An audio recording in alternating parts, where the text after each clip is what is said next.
He called me by name. Well, not my name, exactly, but still. "How is your current package treating you, Mrs. Foust? Are you happy with your choice of channels?" I told him I was not, that the selection was quite slim. "Do you find yourself ever wishing for the hottest premium channels, Mrs. Foust? Or your husband, the MLB network?" I told him I did, that I wished for that all of the time, that I longed to watch movies on HBO or Showtime. "They're not part of our current package, are they, sir?" "Unfortunately, no, they're not, Mrs. Foust," he told me, "but we can change all that. We can change it right now over the phone. This is a great time to upgrade, Mrs. Foust." His offer was hard to refuse. I couldn't say no. I set the phone back into its cradle. I left my casserole where it was.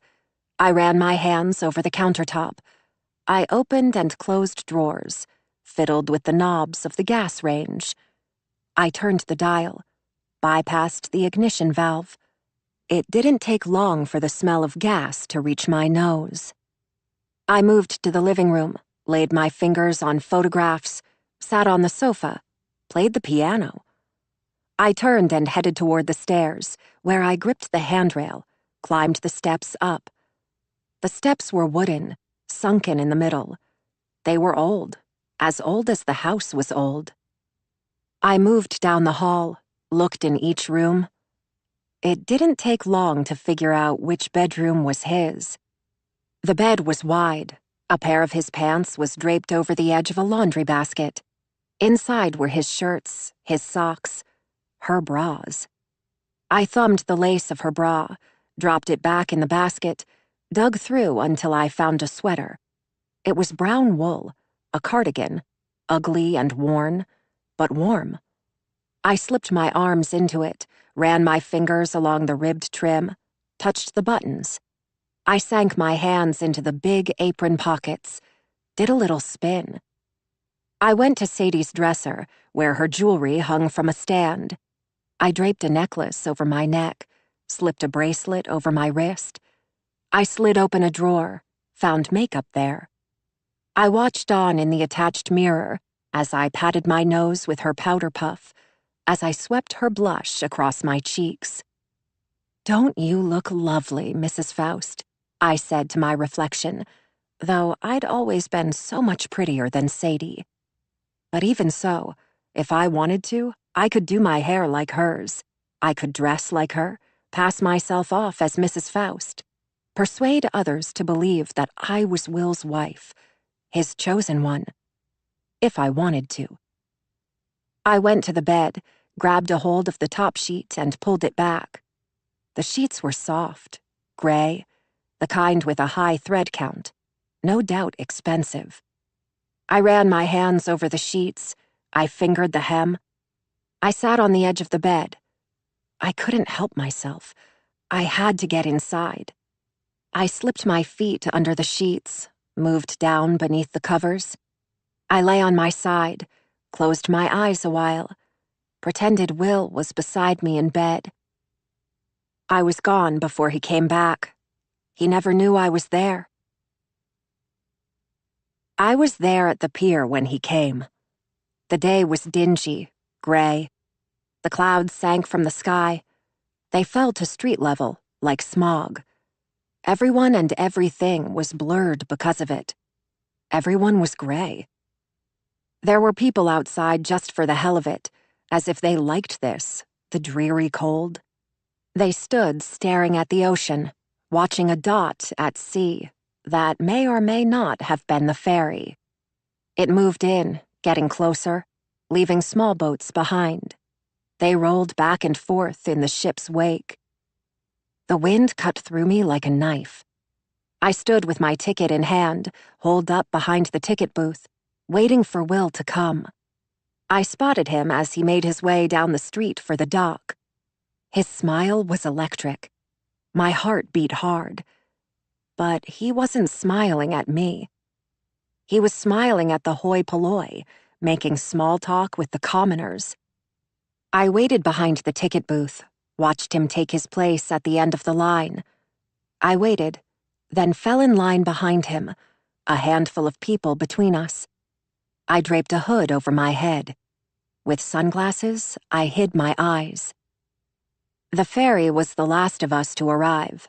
We paraded across the bridge, prisoners on a death march.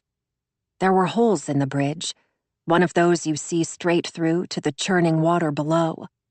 I saw seaweed. I smelled fish. Will went up the steps to the upper deck. I sat where I could watch him without being seen. I couldn't take my eyes off him. I watched as he stood at the stern of the ship, as he gripped the guardrail, as he stared at the shoreline as it slipped from view. The water beneath us was briny and brown. Ducks circled the boat. I watched the whole time. Will stood like a ship's figurehead, Poseidon, god of the sea, keeping watch over the ocean. My eyes orbited his body, traced the shape of his silhouette. They circled his wind-blown hair, rounded his broad shoulder, slipped down an arm, counted each fingertip. They followed the seam of his jeans from his thighs to his feet, dropped beneath the soles of his shoes, went up the other side, the same way they came down. Feet to thighs, to fingers. I ran my hands through his hair, remembered what it felt like when his hair got tangled up in the webs of my hands. 20 minutes or so, it went on this way. The shore came closer. Buildings got larger. All the while, they were there, blocks on the horizon. But all of a sudden, they were big and gray, like everything else that day. When the ferry docked, I followed Will from the boat and across a pier.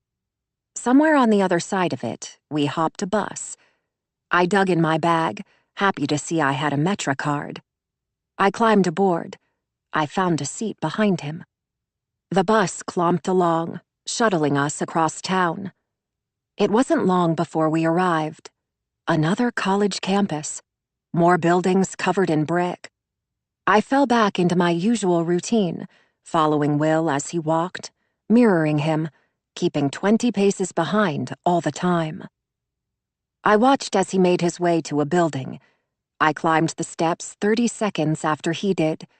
I followed him to a classroom, stood in the hallway, and listened to him speak. His voice, it was easy on the ears, like a babbling brook, the exhilarating rush of a waterfall. It excited and subdued me all at the same time, made me weak in the knees. Will got all fired up, aroused, talking about population density, about people living in overcrowded conditions, drinking dirty water. I pressed my back to the wall and listened. Not to his words, those meant nothing to me, but to the sound of his voice. There, in the hallway, I closed my eyes, made believe every word out of his mouth was a secret message meant just for me. When people came tumbling out, they were loud, raucous. I stepped in when the room was empty. He stood at the front of the room. A wave of relief washed over him when he saw me. He was happy to see me. He was smiling, this full-out smile that he tried to hide but couldn't. The corners of his lips turned up on their own. "I can't believe it," he said, coming to me, scooping me up into his arms. "I can't believe you're here. What are you doing here?" he asked. I told him, "I came to see you. I missed you." He asked, "How did you know where to find me?" I said with a wink, "I followed you here. I think you have a stalker, Professor Foust." Sadie. I jog home from the coffee shop. The temperatures have dropped even more than before. The rain has turned to sleet, striking me in the eyes so that I stare only at the concrete as I run. It comes down heavy and thick, sticking to my clothing. Before long, this sleet will be snow. As I approach our house, I hear the sound of a car engine idling nearby, up the hill ahead of me. I lift my eyes in time to see a Crown Victoria parked at the end of the Nilsons' drive. The engine is running, Exhaust fumes drifting past the red taillights and into the cold air. There's a man standing beside the Nilssons' mailbox. On a day such as this, no one should be outside. I slow down my pace, put a hand to my brow to repel the sleet. My view of the man is obstructed because of the weather and the distance. But it doesn't matter. I know who it is. I've watched this same scene before. There, not 50 yards from where I stand, is Officer Berg. He hovers behind the rear of his Crown Victoria with an item in hand. He looks around to be sure no one's watching before forcing it into the Nilssons' mailbox. I manage to slip behind a tree just in time. Officer Berg has done this before, the same day he interrogated Will and me in our home. I watched after he left, as he drove to the Nilssons' mailbox and left something there that day too. It's the circumspection that piques my interest the most.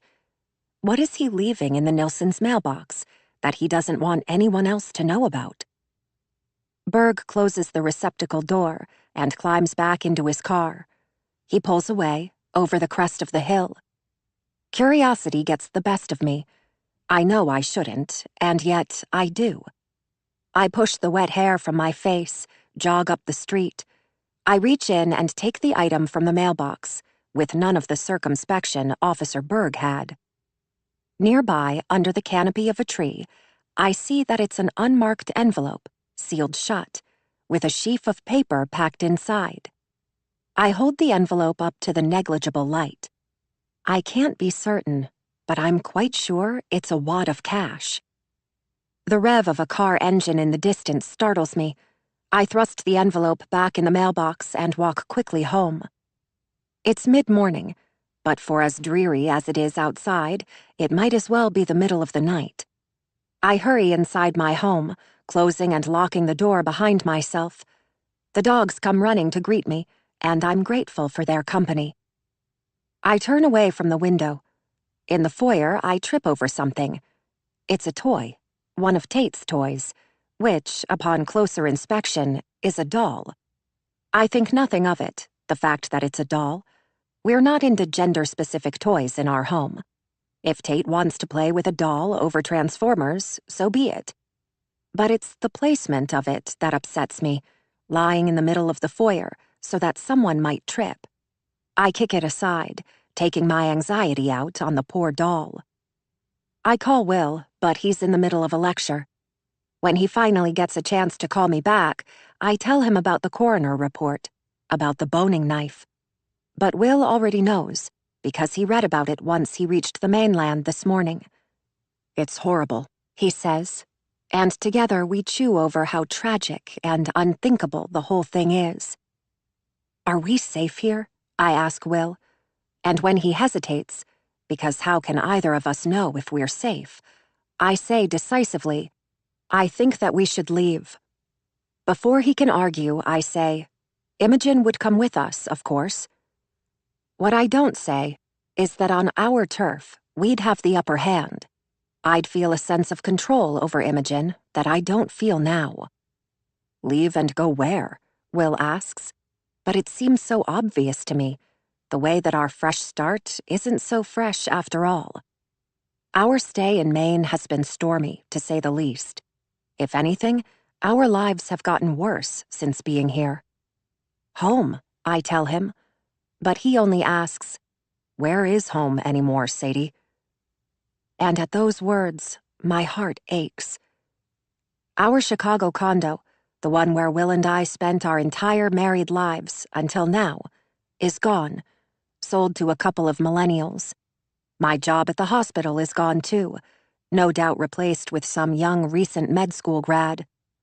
Otto can never return to his public school, nor Tate to his, not because of anything he did, but because he's guilty by association.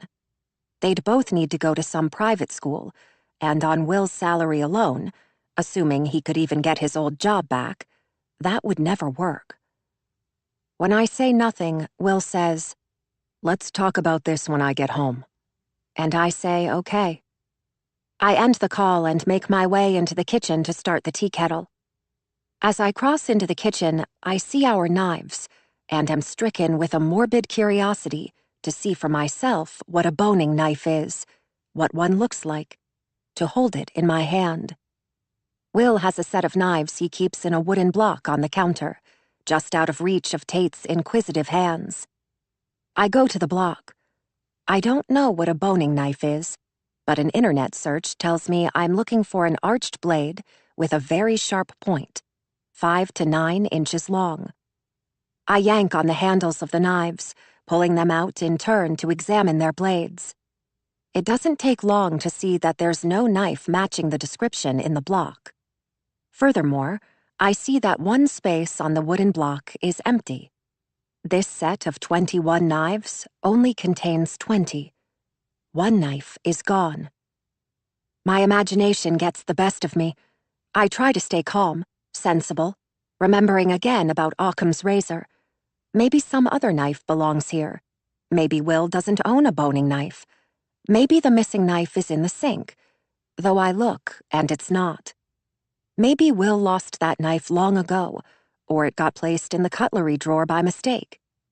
I pull open the drawer, rifle through Alice's modest collection of knives, steak and dinner knives mostly, a paring knife, one with a serrated edge. But it's not there. I think of Imogen in our bedroom at night. You hear stories about children murdering their parents in the middle of the night. It happens. It's not that far-fetched. And Imogen is a hostile girl, a damaged girl. I don't know that I'd put it past her to take that knife to threaten me with. Or worse. I turn and step from the kitchen. I climb the steps to the second floor, my slick hand gripping the banister. I go to her room, planning to search it as I did the other night. But my plan is quickly derailed when I come to her door and realize there's no getting in without the padlock key. I curse, shaking on the door handle. I try another call to Will to tell him about the missing knife, but he's on his way home now, likely on the ferry, where reception is spotty. My call doesn't go through. I put my phone away, relieved to know that he'll be home soon. I find something to keep myself busy. I dust the house. I strip the sheets from the beds. I start to gather them in a pile to lug down to the laundry room. In our bedroom, I tug on the fitted sheet. As I do, something black comes skidding out from my side of the bed, something that had been wedged between the mattress and the bed frame for some time. As the object slews halfway across the bedroom floor, my first instinct is to think it's the remote control for the bedroom TV we rarely use. I go to pick it up. As I do, I realize that it's not a remote, but rather a phone, one which is neither Will's nor mine. I turn it over in my hands. There's nothing discernible about it. It's simply a phone, an older generation iPhone. Perhaps Alice's, I think, noting that the phone is, not surprisingly, dead. Alice herself has been dead for quite some time. Of course, the phone would be dead, too. Back downstairs in a drawer full of gadgets, I find a charger that fits. I plug it into an outlet in the living room wall, stretching the phone to the fireplace mantel. I go back to straightening the house, until Will arrives soon after, with Tate in tow. I greet them in the foyer, and Will sees it in my eyes straight away. Something is wrong. Both he and Tate are wet with snow. It's on their coats, on their hair, melting quickly. Tate stomps it from his feet, creating a puddle on the wood. He's trying to tell me a story about something that happened at school today, something he learned. He starts to sing a song, but I'm not listening, and neither is Will. "Take your shoes off," Will tells him, before helping Tate out of his coat. He hangs it from the hook in the darkened foyer, and it occurs to me that I should turn on a light. But I don't. "Do you like it, Mommy?" Tate asks about the song. "Days of the week, days of the week, days of the week," he sings in tune to the Addams Family theme song, clapping twice between each line. Though I hear him, I don't reply. "Do you like it?" he asks, louder this time, nearly screaming. I nod my head. but I'm just barely listening. I hear his song, but my mind can't process it because all I'm thinking about is the missing knife. Tate doesn't like the brush-off. His posture shifts. He throws his arms across himself and begins to pout. Will turns to me, wrapping his arms around me. It feels good, being held. I've looked into home security systems, he tells me, returning to the conversation we started on the phone earlier today about whether or not we're safe here. I set up an appointment to have one installed, and let's give Officer Berg a chance to get to the bottom of this before we cut and run. This is our home, Sadie. Whether we like it or not, for now, this is our home. We have to make do. I pull back from his embrace. He's trying to be reassuring, but I don't feel reassured. I meet his eye and ask, but what if a security system can't protect us? His look is quizzical. What do you mean? He asks. What if there's a threat inside our home? You mean as if someone got past the security system? He asks, assuring me that we could keep the house armed at all times, that these things are monitored 24 hours a day. If the alarm was triggered, help would be on its way almost instantly. It's not an intruder I'm thinking about, I say. It's Imogen. Will shakes his head, disbelieving. Imogen? He asks, and I say yes. You can't possibly think, he begins, but I interrupt him. Our Knife, I tell him, spelling the word out for Tate's benefit. Tate can spell, but not well enough. Our boning, Knife, isn't here. I can't find it, I say, admitting in a forced whisper, she scares me, Will. I think about her in our bedroom the other night, watching us sleep, the strange exchange we had in the hallway, the photograph of her dead mother that she carries around on her phone. These are abnormal behaviors. And then there's the padlock on her bedroom door. There's something in there she doesn't want us to find, I say, finally admitting to him that I was in there the other day, before the lock was installed. I tell him about the picture I found, with the man's face scratched off, the Dear John note, the condoms. She's been sleeping with someone, I tell him, a married man, I think, based on the content of the note. Will doesn't say much to this. He's more disappointed that I would violate her privacy by snooping through her room. What he does say, however, is that there's nothing criminal about sleeping with a married man. She's 16, Will reminds me. 16-year-olds do stupid things all the time. You know why she put that lock on the door? Will asks, saying before I can reply, she's a teenager, Sadie, that's why. She doesn't want people coming into her room. How would you feel if she went snooping through your stuff? He asks. It wouldn't matter, I tell him. I have nothing to hide. But Imogen is an angry girl with a short fuse, Will. I argue. She worries me. Try putting yourself in her shoes, Sadie. You don't think you'd be angry? He asks. And of course, I'd be grieving and uncomfortable. My mother dead by her own hand. Me forced to live with people I don't know. But would I be angry? We have no idea what Imogen saw that day, he asserts. If we'd seen what she must have seen, we'd be on a short fuse too. You can't unsee that. Besides, Will tells me, coming back to the knife, I used the boning knife just the other day to skin chicken for a casserole. You're all worked up for nothing, Sadie, he says, asking if I checked the dishwasher for the knife. I didn't. I didn't even think to look in the dishwasher. But it doesn't matter right now, because my mind has moved on from the knife and to the picture on Imogen's cell phone, the one of Alice dead. I know exactly what Imogen saw the day her mother died, though I'm reluctant to tell Will, because the last thing he needs to see is what Alice went through. And yet I tell him anyway, because it isn't right, it isn't normal for Imogen to have taken a picture of Alice post-mortem, and for her to be carrying it around. What is she doing with it anyway? Showing her friends? I look away from Will. I confess to him that I do know what Imogen saw. Imogen took a picture that day, before the coroner took Alice away. She showed it to me, I say. Will grows suddenly silent for a moment. He swallows hard. She took a picture?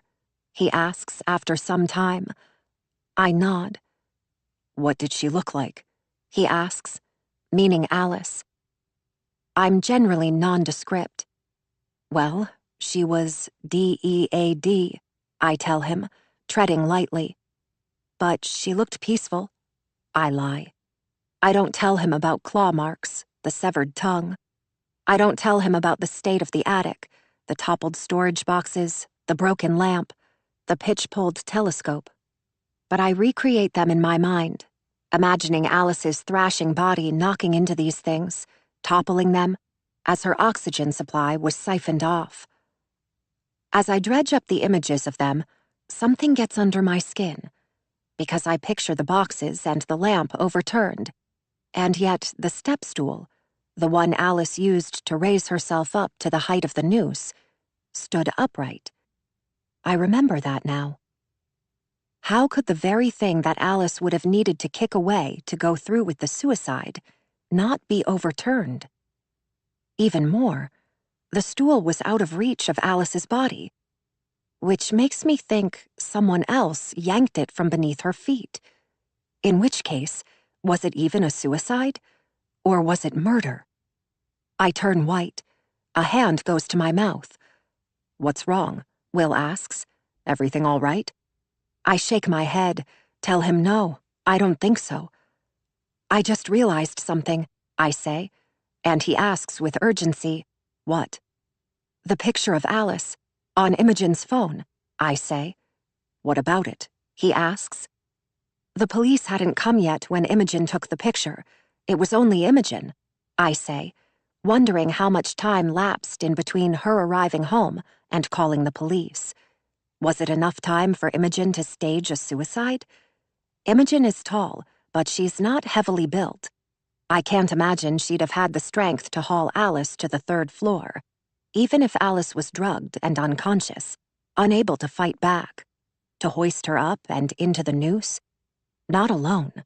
Someone would have had to help her. I consider the friends she smokes with while waiting for the ferry to arrive, clad in all black, rebellious and oppositional, full of self-loathing. Would they have helped? In the picture, Will, the step stool we found in the attic, the one Alice would have had to use to do what she did, everything else was knocked over, but the stool remained upright, and it was too far away for Alice to reach. If she'd been alone, the stool would have been knocked over, and it would have been much closer to her feet. He shakes his head. What are you getting at? He asks. And I see a change come over him. His posture shifts. Ruts form between his eyes. He frowns at me. He knows what I'm suggesting. How can we know for certain, I ask, that it was a suicide? There was no investigation, but there was also no note. Don't people who kill themselves usually leave a note? Officer Berg said it himself, remember? He told us he never pegged Alice for the type. How would Berg know? Will asks angrily, if Alice was the suicide type. It isn't like Will to get angry, but this is his sister we're talking about, his niece, his flesh and blood. I don't trust Imogen, I admit. She scares me, I say again. Listen to yourself, Sadie, Will says. First you accuse Imogen of taking our knife. Now you're saying she killed Alice. Will is too worked up to spell the words out, though he mouths them for Tate's benefit. You're all over the place. I know she hasn't exactly been welcoming, but she's done nothing to lead me to believe she's capable of murder, he says, seemingly having already forgotten about the writing on my car window just the other day. Die. Are you really suggesting that this was a murder made to look like a suicide? He asks, disbelieving. Before I can reply, Tate again begs, Please, Mommy, play with me. My eyes drop to his, and they look so sad, my heart aches. All right, Tate, I tell him, feeling guilty that Will and I are going on like this, ignoring him. What do you want to play? I ask him, voice softening, though my insides are still in a tizzy. Do you want to play charades or a board game? He tugs hard on my hand and is chanting, "Statue game! Statue game!" The wrenching on my hand has begun to hurt. It's wearing on my nerves, because not only is he pulling on my hand, hurting me, but he's trying to turn my body to make it go ways it doesn't want to go. It's subliminal, the way I yank my hand suddenly away, holding it above my head, out of reach of his. I don't mean to do it, but there's an immediacy to it, so much so that Tate flinches, like he's been slapped. "Please, Mommy," Tate begs, eyes suddenly sad as he stands before me and leaps for my hand. I try to be patient, I really do, but my mind is whirling in a dozen different directions, and I don't know what Tate means by this statue game. He's begun to cry. Not a real cry, but crocodile tears, which wear on me even more. That's when I catch sight of the doll I kicked aside over an hour ago. Her limp body is pressed against the wall. "Put your toys away and then we'll play," I tell him. And he asks, "What toys?" "Your doll, Tate," I say, losing patience. "Right there," I tell him, motioning to the floppy doll with her frizzy hair and marble-like eyes. She lies on her side, dress torn along a seam, one shoe missing. Tate's look is leery. "It's not mine," he says, as if this is something I should know. But of course it's his. It's not like any of the rest of us still play with toys. And my first thought is that Tate is embarrassed for having been caught playing with a doll. "Put it away," I say. And Tate comes back with a quintessential childish reply. "You put your doll away," he says, hands on hips, tongue thrust out at me. It startles me. It's not like Tate to act this way. Tate is my good boy, the kind and obedient one. I wonder what's gotten into him. But before I can answer, Will does so for me. "Tate," he says, voice stern. "Do as your mother says and put your toy away. Right now," he says, "or your mother won't play with you." Having no choice, Tate picks the doll up by a single leg and carries her upside down to his bedroom. Through the floors, I hear the thump of her plastic head hitting the hardwood. When he returns, Tate chants, "Statue game, statue game," over and over again, until I'm forced to admit that I don't know what this statue game is, that I've never played it before, that I've never heard of it. It's then that he snaps and calls me a liar. "Mommy is a liar," is what he screams, taking my breath away. He says, "Yes, you do," as his crocodile tears turn to real tears. "You do know what it is, you liar." I should reprimand him, I know, but I'm speechless and stunned. For the next few seconds, I can't find the words to speak as Tate scampers from the room, bare feet sliding on the wooden floors. Before I can catch my breath, he's gone. In the next room, I hear his body drop to the ground. He's thrown himself down somewhere, as limp as the doll. I do nothing. Will steps closer, his hand brushing the hair from my eyes. I close my eyes and lean into his touch. "Maybe a warm bath would help you relax," he suggests. And it's only then that I remember I haven't showered today, that instead I'm wet through from the run in the rain. My clothes, my hair, have yet to completely dry. There's a smell to me. It's not a good one. "Take your time," Will tells me. "Tate and I will be fine. I'll take care of this," he says. And I feel grateful for that Will clean up this mess I've made with Tate.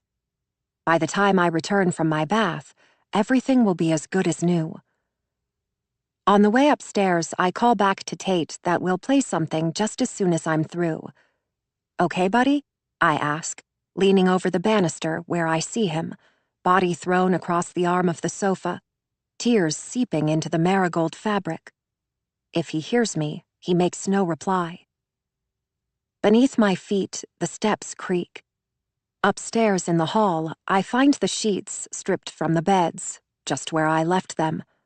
I'll replace them later, put them back on the beds just as dirty as they were when I took them off. The darkness of the outside world seeps into the home, making it hard to believe it's not the middle of the night. I flip a light in the hallway on, but then just as quickly turn it off, on the off chance that someone is standing in the street, staring through the windows at Will, Tate, and me. Mouse. Not long after they brought Bert the guinea pig home, he started getting fat, so fat that he could barely move. He spent his days laid out, flat on his big belly like a parachute. Her father and fake mom told Mouse she was feeding him too many carrots. That was why he was getting fat. But Mouse couldn't help herself. Bert loved those carrots. He made a squealing sound every time Mouse brought him some. Even though she knew she shouldn't, she kept on feeding him the carrots. But then one day, Bert gave birth to babies. That was how Mouse knew that Bert wasn't a boy after all, but that he was a girl, because she knew enough to know that boys don't have babies. Those babies must have already been inside Bert when they got her from the pet store. Mouse wasn't sure how to take care of guinea pig babies, but it didn't matter, because none of those babies survived. Not a single one. Mouse cried. She didn't like to see anything get hurt. She didn't like to see anything die. Mouse told her real mom what happened to Bert's babies. She told her what those babies looked like when they were born, and how hard it was for Bert to get those babies out of her insides. She asked her mother how those babies got inside of Bert, but Mouse's real mom didn't say. She asked her father, too. He told her he'd tell her another day, when she was older, but Mouse didn't want to know another day. She wanted to know that day. Fake mom told her that it was probably Bert's fault those babies died, because Bert didn't take care of them like a good mom should. But Mouse's father said to her in private that it wasn't really Bert's fault, because Bert probably just didn't know any better, because she had never been a mom before. And sometimes these things happen for no reason at all. They scooped up what was left of the babies and buried them in one big hole in the backyard. Mouse laid a carrot on top, just in case they would have liked carrots as much as Bert liked carrots.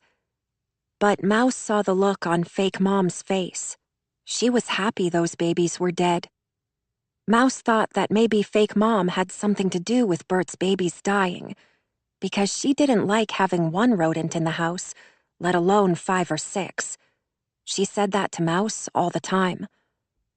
Mouse couldn't help but think that it was fake mom who made Bert's babies die, rather than Bert. But she didn't dare say this, because she guessed there'd be hell to pay for that, too. Mouse learned a lot about animals from watching them through her bedroom window. She'd sit on the window seat and stare out into the trees that surrounded her house. There were lots of trees in the yard, which meant lots of animals. Because, as Mouse knew from the books she read, the trees had things that animals needed, like shelter and food. The trees made the animals come. Mouse was thankful for the trees. Mouse learned how the animals got along with one another. She learned what they ate. She learned that they all had a way of protecting themselves from the mean animals who wanted to hurt them. The rabbits, for example, ran real fast. They also had a way of snaking around the yard, never going in a straight line, which made it hard for the neighbor's cat to catch up with them. Mouse played that out in her bedroom sometimes. She ran in a zigzag, leaping from desk to bed, pretending that someone, or something, was coming at her from behind, and she was trying to get away. Other animals, Mouse saw, used camouflage. They blended right into their surroundings. Brown squirrels on brown trees, white rabbits in white snow. Mouse tried that, too. She dressed in her red and pink striped shirt, lay on her rag rug, which was also red and striped.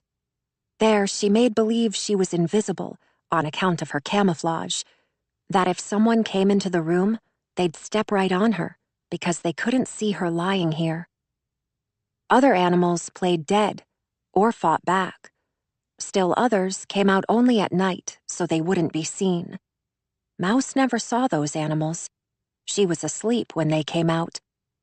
But in the morning, Mouse would see their tracks across the snow or dirt. That's how she'd know they'd been there. Mouse tried that, too. She tried to be nocturnal. She left her bedroom and tiptoed around her house when she thought her father and fake mom were asleep. Her father and fake mom slept in her father's room on the first floor. Mouse didn't like how fake mom slept in her father's bed, because that was her father's bed, not fake mom's. Fake mom should get her own bed, in her own bedroom, in her own house. That's what Mouse thought. But the night Mouse was nocturnal, fake mom was not asleep in her father's bed. That's how she knew that fake mom didn't always sleep, that sometimes she was nocturnal too. Because sometimes she stood at the kitchen counter, with not one light on, talking to herself, though never anything sensible, but just a bunch of poppycock. Mouse said nothing at all when she found fake mom awake like that, but quietly turned and tiptoed back the way she came from, and went to sleep. Of all the animals, Mouse liked the birds the best, because there were so many different kinds of birds. Mouse liked that they mainly all got along, all except for the hawk, who tried to eat the rest of them, which she didn't think was nice. But Mouse also thought that was kind of how people are, how they mainly get along, except for a few who try to hurt everyone else. Mouse decided that she didn't like the hawk because the hawk was ruthless and sneaky and mean. It didn't care what it ate, even if it was baby birds. Especially, sometimes, if it was baby birds, because they didn't have it in them to fight back. They were an easy target. The hawk had good eyesight, too.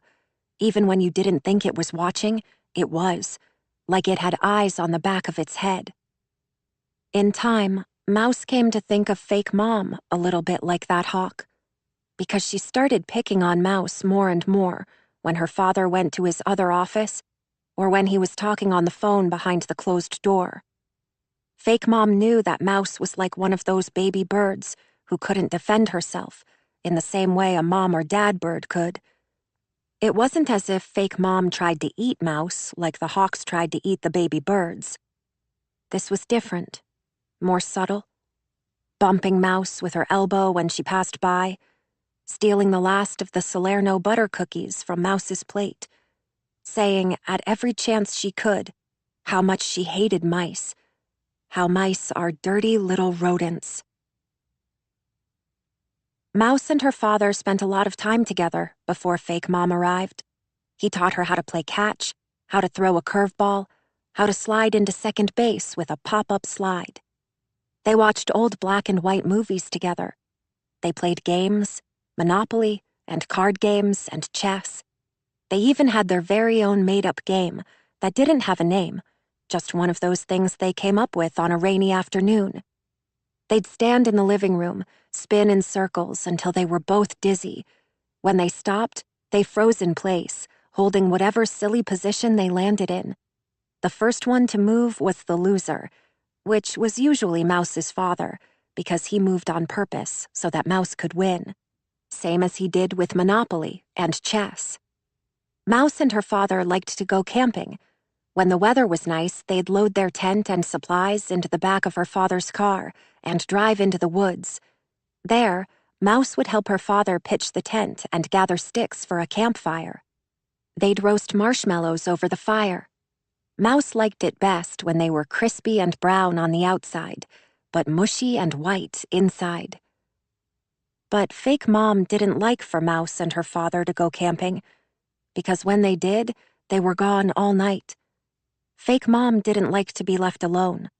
She wanted Mouse's father home with her. When she saw Mouse and her father in the garage, gathering up the tent and the sleeping bags, she'd press in close to him in that way that made Mouse uncomfortable.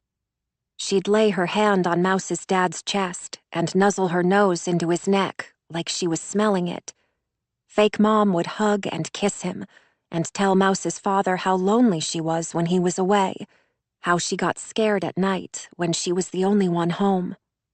Mouse's father would put the tent away, tell Mouse, another time. But Mouse was a smart girl. She knew that another time really meant never. Sadie. I step into an exam room to find Officer Berg waiting for me. He isn't sitting on the exam table when I come in, as other patients would do. Instead, he ambles around the room, tinkering with things. He lifts the lids off the sundry jars, steps on the foot pedal of the stainless steel garbage.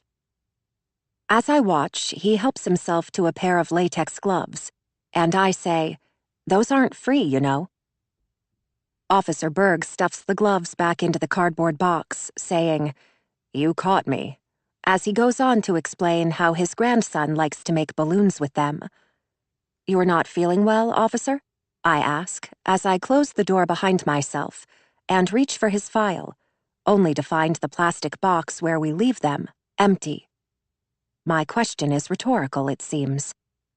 It comes to me quite quickly then that Officer Berg is feeling fine, that he doesn't have an appointment, but that he's here to speak with me.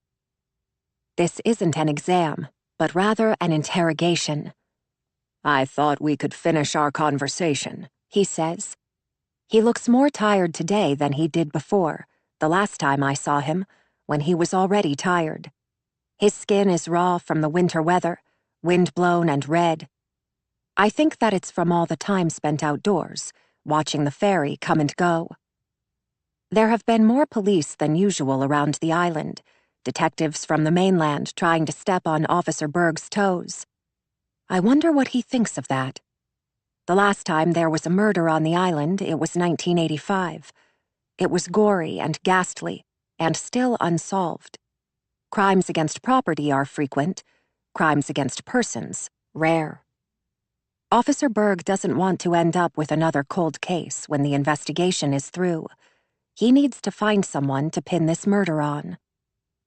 "Which conversation is that?" I ask, as I set myself down on the swivel stool. It's a decision I regret at once, because Officer Berg stands 2 feet above me now. I'm forced to look up to him like a child.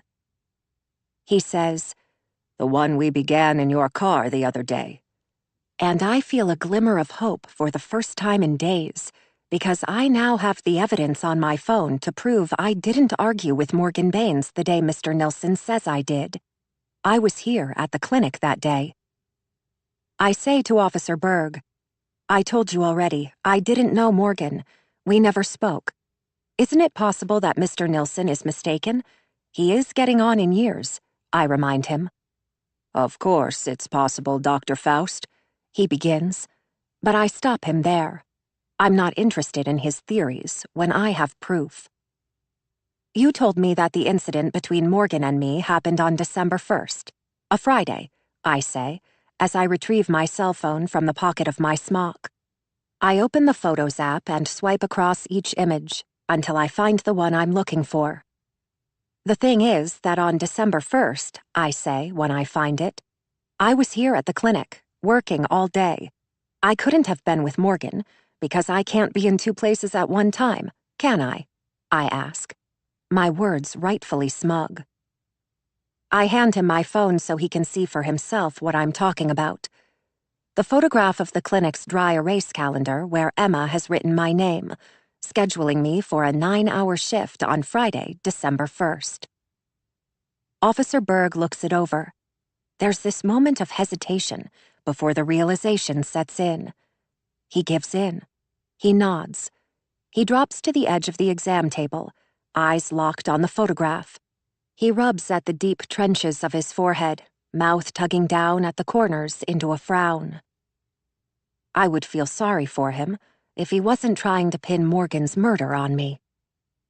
"You've looked into her husband, of course," I say. And only then do his eyes rise back up to mine. "And his ex-wife?" What makes you say that? He asks. Either he's a good liar, or he seriously hasn't considered that Jeffrey Baines killed his wife. I don't know which I find more disconcerting. It just seems like that's a good place to start. Domestic violence is a major cause of death for women these days, isn't it, officer? I ask. More than half of women murdered die at the hands of a romantic partner. Yes, he confirms, if that's what you're asking. It is, I say. Isn't that a good enough reason to question her husband? Mr. Baines has an alibi. He was out of the country, as you know, at the time of the murder. There's proof of that, Dr. Foust. Video surveillance of Mr. Baines in Tokyo. His name on the airplane's manifest the following day. Hotel records. There are other ways, I say, but he doesn't take the bait. He says instead that in cases of domestic violence, quite often men fight with their fists, while women are the first to reach for a weapon. When I say nothing, he tells me, "Don't you know, Doctor? Women aren't always the victim. They can be the perpetrator as well. Though men are often stigmatized as wife-beaters, it works both ways. In fact, new studies suggest that women initiate more than half the violence in volatile relationships, and jealousy is the cause of most homicides in the United States." I don't know what that's supposed to mean. Anyway, he says, I didn't come to talk about Jeffrey Baines or his marriage. I came to talk about you, Dr. Foust. But I don't want to talk about myself. Mr. Baines was married before, I say, and he looks skeptically at me and tells me he knows. Have you considered she might have done this, Jeffrey's ex? I have an idea, he says. How about if I ask the questions for a change, Dr. Foust, and you answer? I've already answered your question, I remind him. And besides, I too, like Jeffrey, had an alibi at the time of Morgan's death. I was at home with Will. Officer Berg rises from the end of the exam table. You were with a patient when I arrived this morning. I had a few minutes to visit with Emma at the front desk, he tells me. Emma used to go to school with my youngest. We go quite a bit back. And he explains in his usual blathering way how Emma and his daughter Amy were friends for many years, and that he and his wife were in turn friends with Emma's mother and father. He gets to the point. I spoke to Emma while you were finishing up with your patient. I wanted to be sure I'd dotted my I's and crossed my T's, and it just so happened that I hadn't. Because when I was speaking to Emma, I saw for myself the same thing you just showed me, and I asked Emma about it, Dr. Foust, just to be sure, because we all make mistakes, don't we? I tell him, I don't know what you mean, but I feel my body tense up regardless. My boldness start to wane. I wanted to be sure that the schedule hadn't been changed, so I asked Emma about it. It was a long shot, of course, expecting her to remember anything that happened a week or two ago. Except that she did, because that day was unique. Emma's daughter had gotten sick at school and needed to be picked up. Stomach flu, he says. She'd thrown up at recess. Emma is a single mother, you know. She needed to go. Except that what Emma remembers from that day is that it was bedlam here at the clinic, a backlog of patients waiting to be seen. She couldn't leave. I rise to my feet. This essentially describes every day here, officer. We see nearly everyone who lives here on the island, not to mention that cold and flu season is in full swing. I don't know why this would be unique. Because that day, Dr. Foust, he says, even though your name was on the schedule, you weren't here the whole day. There's this gap in the middle where neither Joyce nor Emma can account for your whereabouts. What Emma remembers is you stepping out for lunch just after noon and arriving back somewhere in the vicinity of 3 p.m. It comes as a swift punch to my gut. That's a lie, I say, words curt, because that didn't happen. I swell with anger. Certainly Emma has mixed up her dates. Perhaps it was Thursday, November 30th, that her daughter was sick, a day that Dr. Sanders was scheduled to work, and not me. But before I can suggest this to the officer, he says, 3 patients were rescheduled. 4 chose to wait. And Emma's daughter? She sat on a chair in the nurse's office until the end of the school day, because Emma was here, making excuses for your absence. That's not what happened, I tell him. You have proof to the contrary? Officer Berg asks. Which of course I don't. Nothing concrete. You could call the school, I managed to think up just then. Check with the school nurse to see which day Emma's daughter was sick. Because I'd bet my life on it, officer. It wasn't December 1st. The look he gives me is leery. He says nothing. I'm a good doctor, is all I can think in that moment to say. I've saved many lives, officer, more than you know. And I think of all those people who would no longer be alive if it wasn't for me. Those with gunshot wounds to vital organs, in diabetic comas and respiratory distress. I say it again. I'm a good doctor. Your work ethic isn't what concerns me, Doctor, he says. What I'm trying to get at is that on the afternoon of the 1st, between the hours of 12 and 3, your whereabouts are unaccounted for. You have no alibi. Now, I'm not saying you had anything to do with Morgan's murder, or that you are somehow an unfit physician.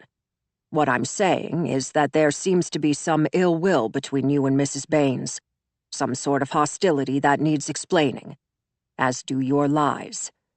It's the cover-up, Dr. Foust. That's often worse than the crime. So why don't you just tell me? Just go on and tell me what happened that afternoon between you and Mrs. Baines, he says. I cross my arms against my chest. There's nothing to say. Let me let you in on a little secret, he says in response to my silence. This is a small island, and stories spread quick. Lots of loose lips. I don't know what that has to do with anything, he says.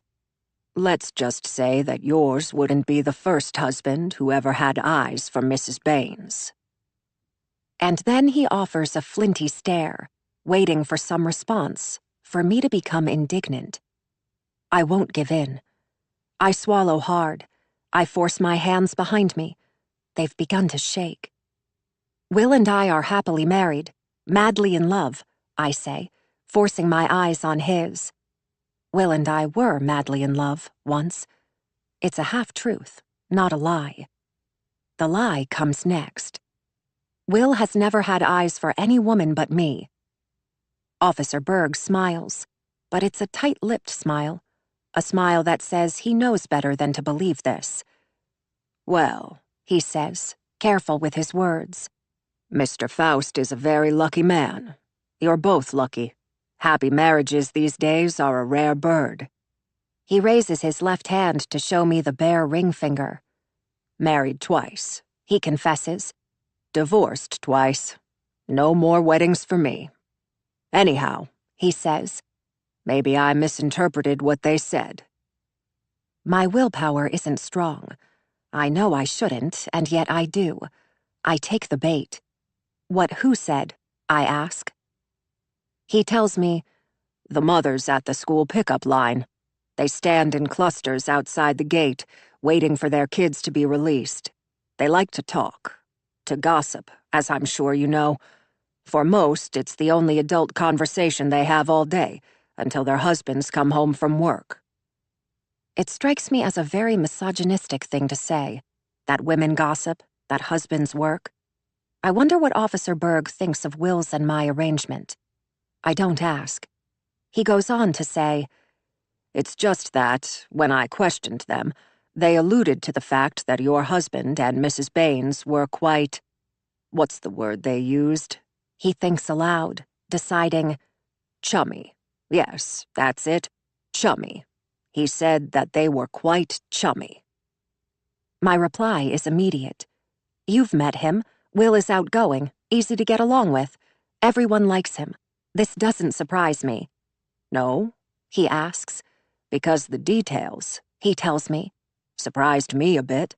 The way these women said they would stand close, their conversations hushed, whispering words so that no one else could hear. One of the women had a picture. She took a picture of Will and Morgan? I interject, incredulous. Not only is she gossiping about my husband, but she's taking photos of him? For what purpose? Calm down, Dr. Faust, he says, though it's patronizing the way he says it. On the surface, I am calm, though inside my heart is racing.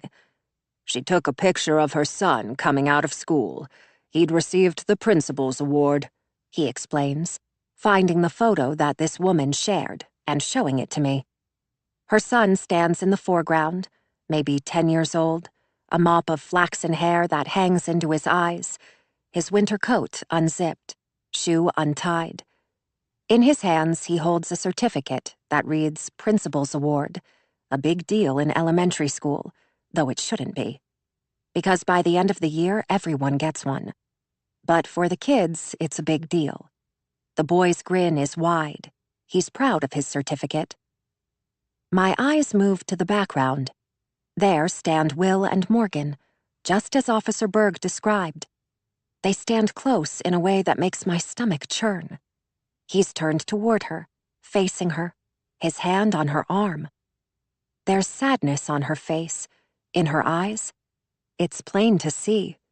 His torso is bent at the waist so that he slopes into her by 20 or 30 degrees. His face is only inches from hers. His lips are parted, eyes locked on hers. He's speaking to her, telling her something. What was Will telling her when this picture was taken? What was he saying that he had to be standing so close to say it? Looks a little suspect, if you ask me, Officer Berg says, snatching the photograph from me. I didn't ask. I think aloud, getting angry, unable to stop the words that come next. I saw you. I remember just then. I saw you put something into the Nilssons' mailbox, officer. Twice. It was money, I say. An indictment. Officer Berg remains composed. How did you know it was money? I was curious, I tell him. I watched you. After you left, I went to see. Mail fraud is a federal crime.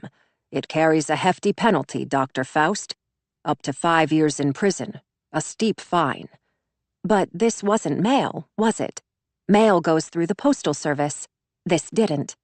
You put it there, which, in and of itself, is a crime, I believe. To this, he says nothing. What was it, officer? A kickback? Hush money? Because there seems no other logical explanation why Officer Berg would secretly place an envelope of bills in the Nilssons' mailbox. And all at once, puzzle pieces drop into place. Did you pay Mr. Nilsson to lie? I ask, dismayed. To say he saw me when he didn't? Because without a murderer, Officer Berg needed only a scapegoat, someone to blame for the crime of killing Morgan Baines. He chose me. Berg leans against the countertop. He wrings his hands before him. I take a deep breath and gather myself, spinning the conversation in a different direction. How much does obstruction of justice go for these days? I ask. Pardon me? I make sure my question is clear this time. How much did you pay Mr. Nilsson to lie for you? I ask. A beat of silence passes by. All the while he watches me, surprise turning to sadness. I almost wish that was the case, Doctor, he says, lowering his head. But no, unfortunately not. The Nilssons have fallen on hard times. They're nearly broke. Their son got in some trouble, and George and Poppy spent half their savings to help him out. Now there's talk that the city might take their home if George can't find a way to pay his municipal taxes on time. Poor George. He sighs. But George is a proud man. It'd kill him to ask for help. I keep my donations anonymous, so it doesn't feel like a handout. I'd appreciate it if you didn't say anything, he says. He takes a step closer to me and says, Look, Dr. Faust, between you and me, I don't think you're capable of murder. But the truth is that spouses don't always make the most viable alibis. They're subject to bias. There's a motive to lie. The fact that you and your husband both claim you were at home when Morgan was killed isn't an impenetrable alibi. A prosecutor may see right through that. Add to that witness statements, and we have ourselves a bit of a problem. I say nothing. If you help me, I will do everything I can to help you. What do you want from me? I ask. He says, the truth. But I've already told him the truth. I've been nothing but honest with you, I say. You're certain of that? He asks. I tell him I am. He stares a while. And then, in time, he tips his hat at me, and he leaves. Sadie. At night, I find it hard to sleep. I spend most of the restless night awake, on alert, waiting for Imogen to creep into the bedroom. Every sound worries me, thinking it's the opening of a bedroom door, footsteps padding across the floor. It's not. It's just the house showing its age, water through pipes, the furnace quickly dying. I try to talk myself down, reminding myself that Imogen only came into our room the one time, because of something I'd done. It wasn't unprovoked. I tell myself she wouldn't come again, but that doesn't come close to allaying my concerns. I'm also thinking about the photograph Officer Berg showed to me. I wonder if, in the photograph, Will was consoling Morgan because she was already sad, or if Will had said or done something to make her sad. What power would my husband have over this woman to make her sad? In time, morning comes. Will goes to start breakfast. I wait upstairs as Imogen, just down the hall, gets ready for school. I hear her moving about before she clomps down the stairs, her feet heavy and embittered, spiteful. Downstairs, I hear her talking to Will. I move into the upstairs hall to listen, but, try as I might, I can't make out their words. The front door opens and then slams closed. Imogen is gone. Will is standing in the kitchen when I come downstairs. The boys are at the table, eating a French toast breakfast that he's made. Do you have a second? Will asks, and I follow him from the room to where we can speak in private. His face is inexpressive, his long hair pulled back into a tidy bun. He leans against a wall. He holds my gaze. I spoke to Imogen this morning, he tells me, about your concerns. And it's his word choice that gets on my nerves. Your, as in mine, not our, concerns. I hope he didn't approach the conversation with Imogen that same way, because then she'd hate me more than she already does. I asked her about the photograph you said you saw on her phone. I wanted to see it. He chooses his words carefully. That's not lost on me. You said you saw. And? I ask, sensing his hesitation. He drops his gaze. Imogen has done something, I think. Did she show you the picture of Alice? I ask, hoping that Will, too, saw the same thing I saw. The step stool standing vertical, far out of reach of Alice's dangling feet. The half of the night I wasn't kept awake thinking about Will and Morgan, I was thinking about this. How a woman could spring 5 feet from a stool and land with her head in a noose. I looked at her phone, Will says. I looked through all the pictures, 3,000 of them. There was nothing there like what you described, Sadie, he says. My blood pressure spikes. I feel hot all of a sudden, and angry. She deleted it, I say, rather matter-of-factly, because of course she did. It was there, Will. Did you check the recently deleted folder? I ask him, and he tells me he did check the deleted folder. It wasn't there either.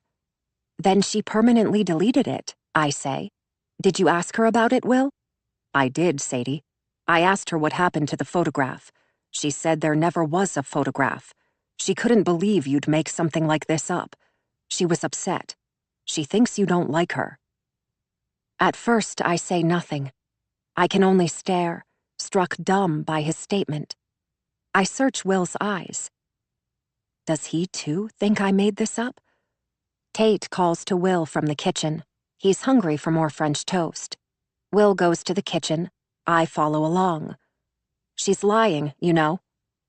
Otto at the table gives me a look as I say it. Will dishes another slice of French toast onto Tate's plate. He says nothing. His lack of a reply hits a raw nerve, because if he doesn't believe Imogen lied, then he's suggesting I did. Look, he says, let me think on this a little while, figure out what to do. I'll see if there's a way to recover deleted photos. Will hands me my pills, and I swallow them with a swig of coffee. He's dressed in a Henley and cargo pants, because he teaches today, his work bag packed and waiting by the door for him to go. He's reading a new book these days.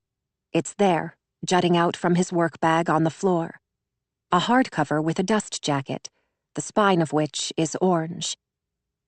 I wonder if Aaron's photograph is inside this book, too.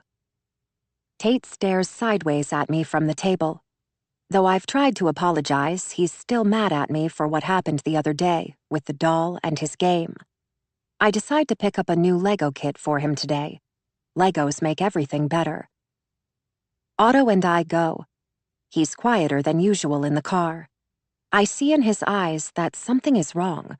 He knows more than he lets on, about the tension in Will's and my marriage, about Imogen. Of course he does. He's a 14-year-old boy. He isn't stupid. Is everything okay? I ask. Anything you want to talk about? His reply is short. Nope, he says, looking away. I drive him to the dock and drop him off, searching the waterfront for Imogen. She isn't here. The ferry comes and the ferry goes. When Otto is gone, I step from my car and go to the ticket window. I purchase a ticket for the next ferry to the mainland. I get back in my car and wait. When the ferry arrives, not 30 minutes later, I drive onto the vehicle deck and put the car in park. I turn it off and leave my car there, walking up the steps to the upper deck of the ferry. I sit on a bench and stare at the ocean as we go. It's only 8 o'clock. I have nearly the whole day in front of me. Will, off to work, won't know how I've spent my time. As the ferry makes its way across the bay, a sense of relief washes over me. Our island shrinks in size and becomes just one of many islands off the coast of Maine. As the mainland draws near, a city swells before me, with buildings and people and noise. For now, I push my thoughts of Imogen aside. The police are looking for a scapegoat only. Officer Berg is trying to pin this murder on me. In order to clear my own name, I need to find out who killed Morgan. I use my commute time wisely, searching my phone for information on Jeffrey Baines's ex, Courtney, who lives somewhere on the other side of the Atlantic. I don't know this for a fact, but it's easy enough to assume. She doesn't live on the island with us.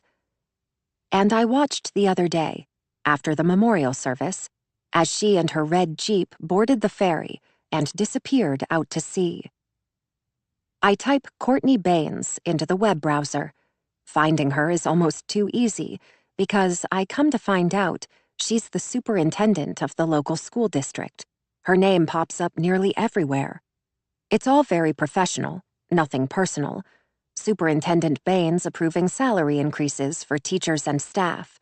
Superintendent Baines expressing concern over a string of recent school violence. I find an address of the administrative building and type it into my map app. It's an 8-minute drive from the ferry terminal. I'll arrive by 8:36 a.m. The ferry steers into the terminal and docks. I jog down the steps from the upper deck and to my car. I start the car, and when given the go-ahead, I pull from the ferry. I head out onto the street and follow my directions toward the school district's administrative building. The city is nothing compared to Chicago. The population is less than 100,000. Not one building surpasses 15 stories tall. But it's a city nonetheless. Located in the heart of downtown, the administrative building shows its age. I drive into the lot, search for a place to park. I don't know what I'm doing here. I don't know what I'm going to say to Superintendent Baines when we meet. I make a plan quickly as I weave through the parking lot. I'm a concerned parent. My child is being bullied. It's not so hard to believe. I step through the first row of cars. As I do, I spot Courtney Baines's Jeep, the same red Jeep I watched pull from the Methodist church. I go to it, look around to be sure that I'm alone, before reaching a hand up to tug on the car's handle. It's locked, of course. No one with any common sense would leave their car unlocked. I cup my hands around my eyes and peer inside, seeing nothing unusual. I make my way into the administrative building. Once inside, a secretary greets me. "Good morning," she says, and "What can we do for you?" Speaking in the first-person plural, though there is no we here. She's the only one in the room. When I tell her I'd like to speak to the superintendent, she asks, "Do you have an appointment, ma'am?" I don't, of course, and so I say, "This will only take a second." She looks at me, asks, "So you don't have an appointment then?" I tell her no. "I'm sorry, but the superintendent's schedule is completely booked today. If you'd like to make an appointment for tomorrow, we can get you in." She glances at the computer screen, tells me when the superintendent will be free. But I don't want to see the superintendent tomorrow. I'm here now. I want to speak with her today. "I can't do it tomorrow," I tell this secretary, making up some sob story about my sick mother and how she'll be going in for chemotherapy tomorrow. "If I could just speak with her for 3 minutes, tops," I say. Not sure what I think I'll accomplish in 3 minutes, or what I think I'll accomplish at all. I just want to speak with the woman, to get a sense of the kind of person she is. Is she the kind of woman who could kill another? That's what I want to know. Would 3 minutes tell me this? It doesn't matter. She shakes her head empathetically, says again how sorry she is, but the superintendent's schedule is completely booked for the day. "I can take your phone number," she suggests. She reaches for paper and a pen to jot my information down. But before I can give it to her, a woman's voice, one that's surly and astute, comes through an intercom, beckoning the secretary. I know this voice. These days I hear it nearly every time I close my eyes. I'm not sorry for what I did. The secretary pushes her chair back and stands. Before she goes, she tells me she'll be right back. She leaves, and I'm alone. My first thought is to go, to just leave. There's no chance I'm getting past the secretary without resorting to desperate measures. Times aren't desperate, not yet. I make my way toward the door. On the wall behind me is a coat hanger, a cast-iron frame with matching pegs. A black and white houndstooth coat hangs from it. I recognize the coat. It belongs to Courtney Baines. It's the same coat she wore the day she slipped out of Morgan's memorial service and hurried to her car. I take a deep breath. I listen for the sounds of voices, of footsteps. It's quiet, and so I go to the coat. Without thinking, I run my fingers along the wool. I sink my hands into the pockets. Immediately, my hand clasps down on something. Courtney Baines's keys. I stare at the keys in my hand. 5 silver keys on a leather keychain. A door opens behind me. It's immediate and swift. There was never the warning of footsteps. I spin around with the keys still in my hand. I don't have time to put them back. "I'm sorry to keep you waiting," the secretary says as she drops back down into her seat. There's a stack of papers in her hands now, and I'm grateful for this, because it's the papers she's looking at, not me. I step quickly away from the coat rack. I fold the keys into my fist. "Where were we?" she asks, and I remind her. I leave her a name and a number, and ask that the superintendent call me when she has time. Neither the name nor the number belongs to me. "Thanks for all your help," I say, turning to leave. It isn't with forethought that I let myself into the Jeep. The thought didn't cross my mind until I was standing beside the car with the keys in my hand. But it would be ludicrous not to act on this, because what this is destiny, a series of events outside of my control. I unlock the driver's door. I get into the car. I search quickly, looking for nothing in particular, but rather insight into the woman's life. She listens to country music, stockpiles McDonald's napkins, reads Good Housekeeping magazine. The latest copy is there on the passenger's seat, mixed up in a pile of mail. To my great disappointment, there's no evidence of a murderer here. I put the keys into the ignition. I start the car. There's a navigation panel on the dashboard. I press the menu button, and, when it prompts me to, I direct the system to home.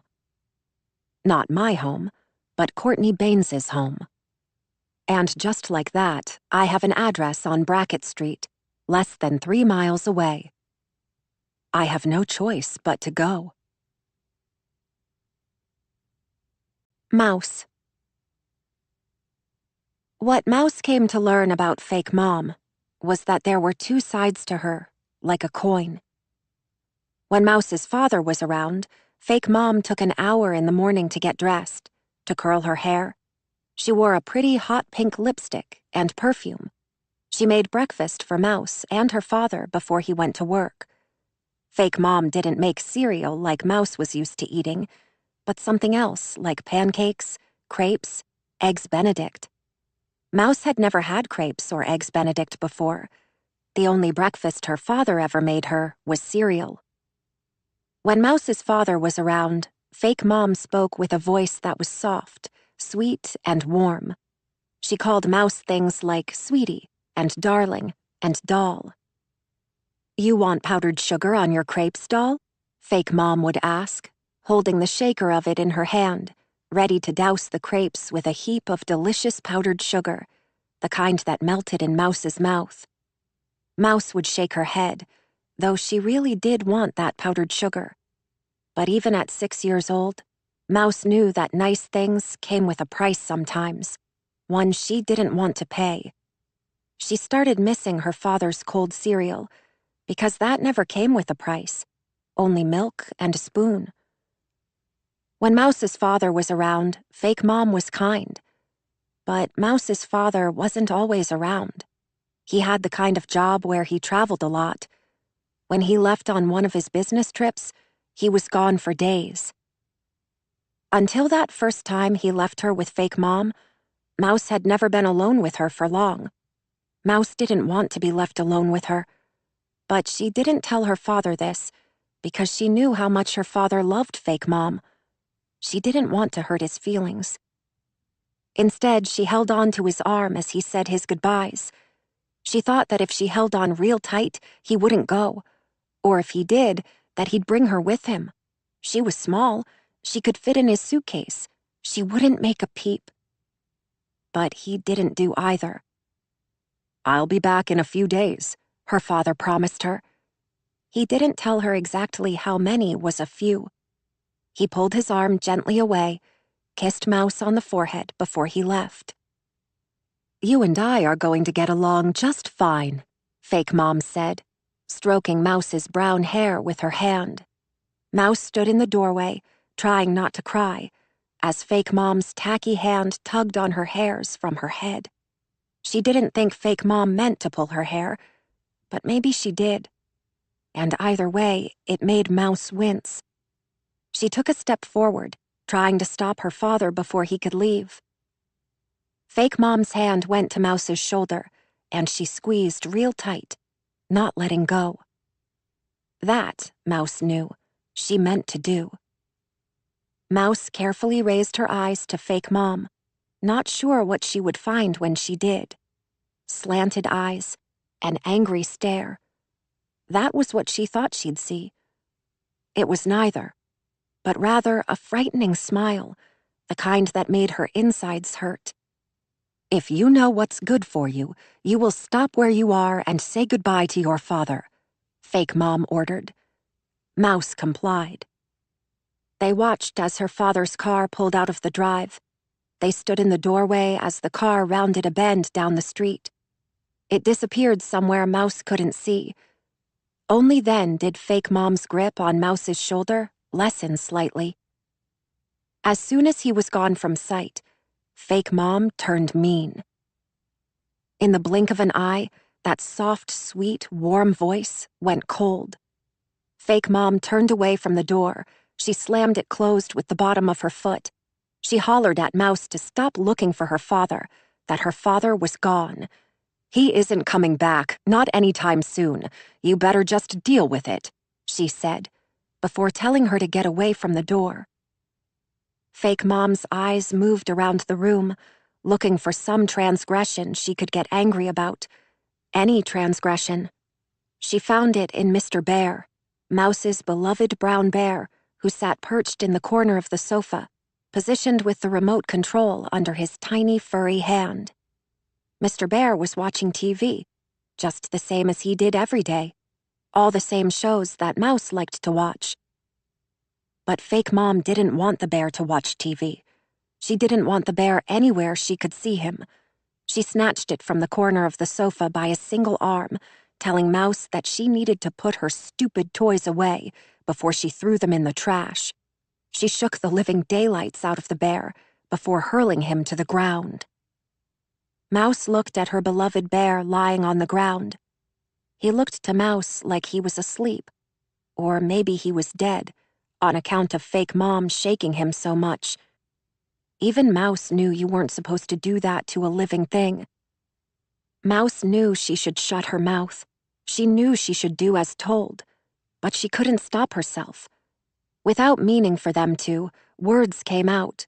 "Mr. Bear isn't stupid," she yelled as she reached for her bear, clutching him to her chest, consoling him. Mouse ran her own hand over the stuffed animal's downy fur and cooed into his ear. "Shh, it's okay, Mr. Bear." "Don't you talk back to me," Fake Mom said.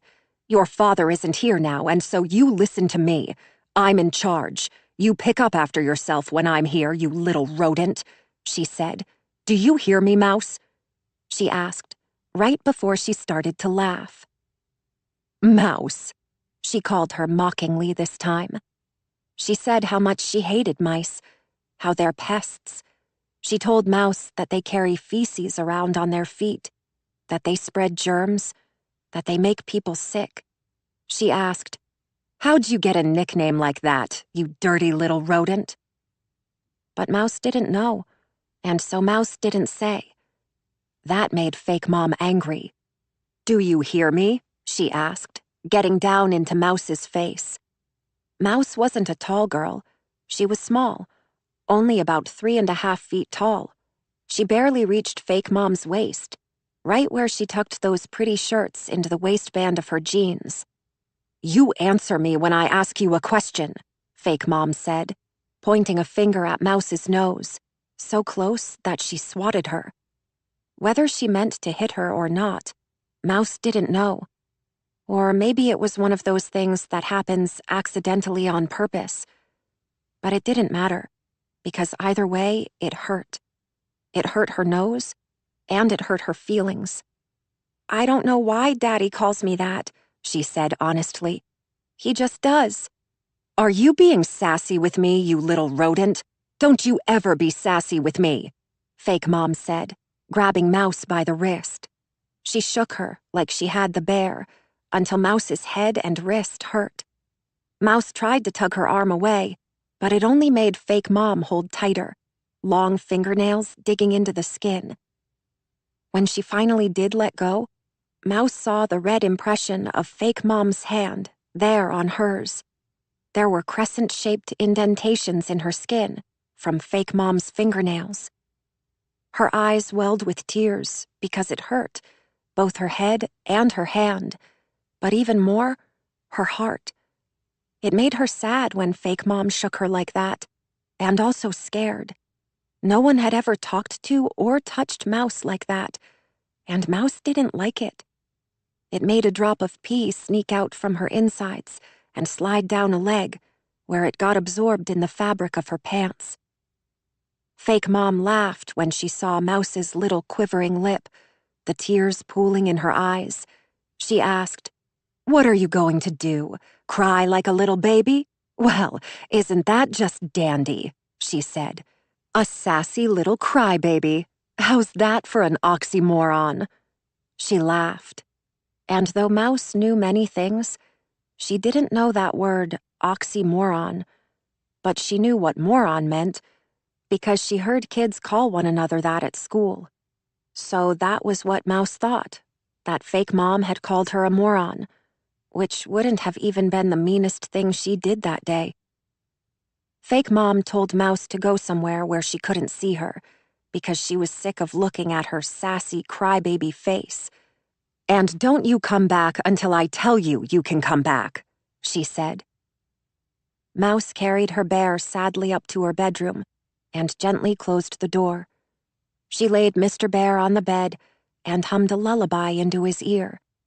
Then she lay down beside him and cried.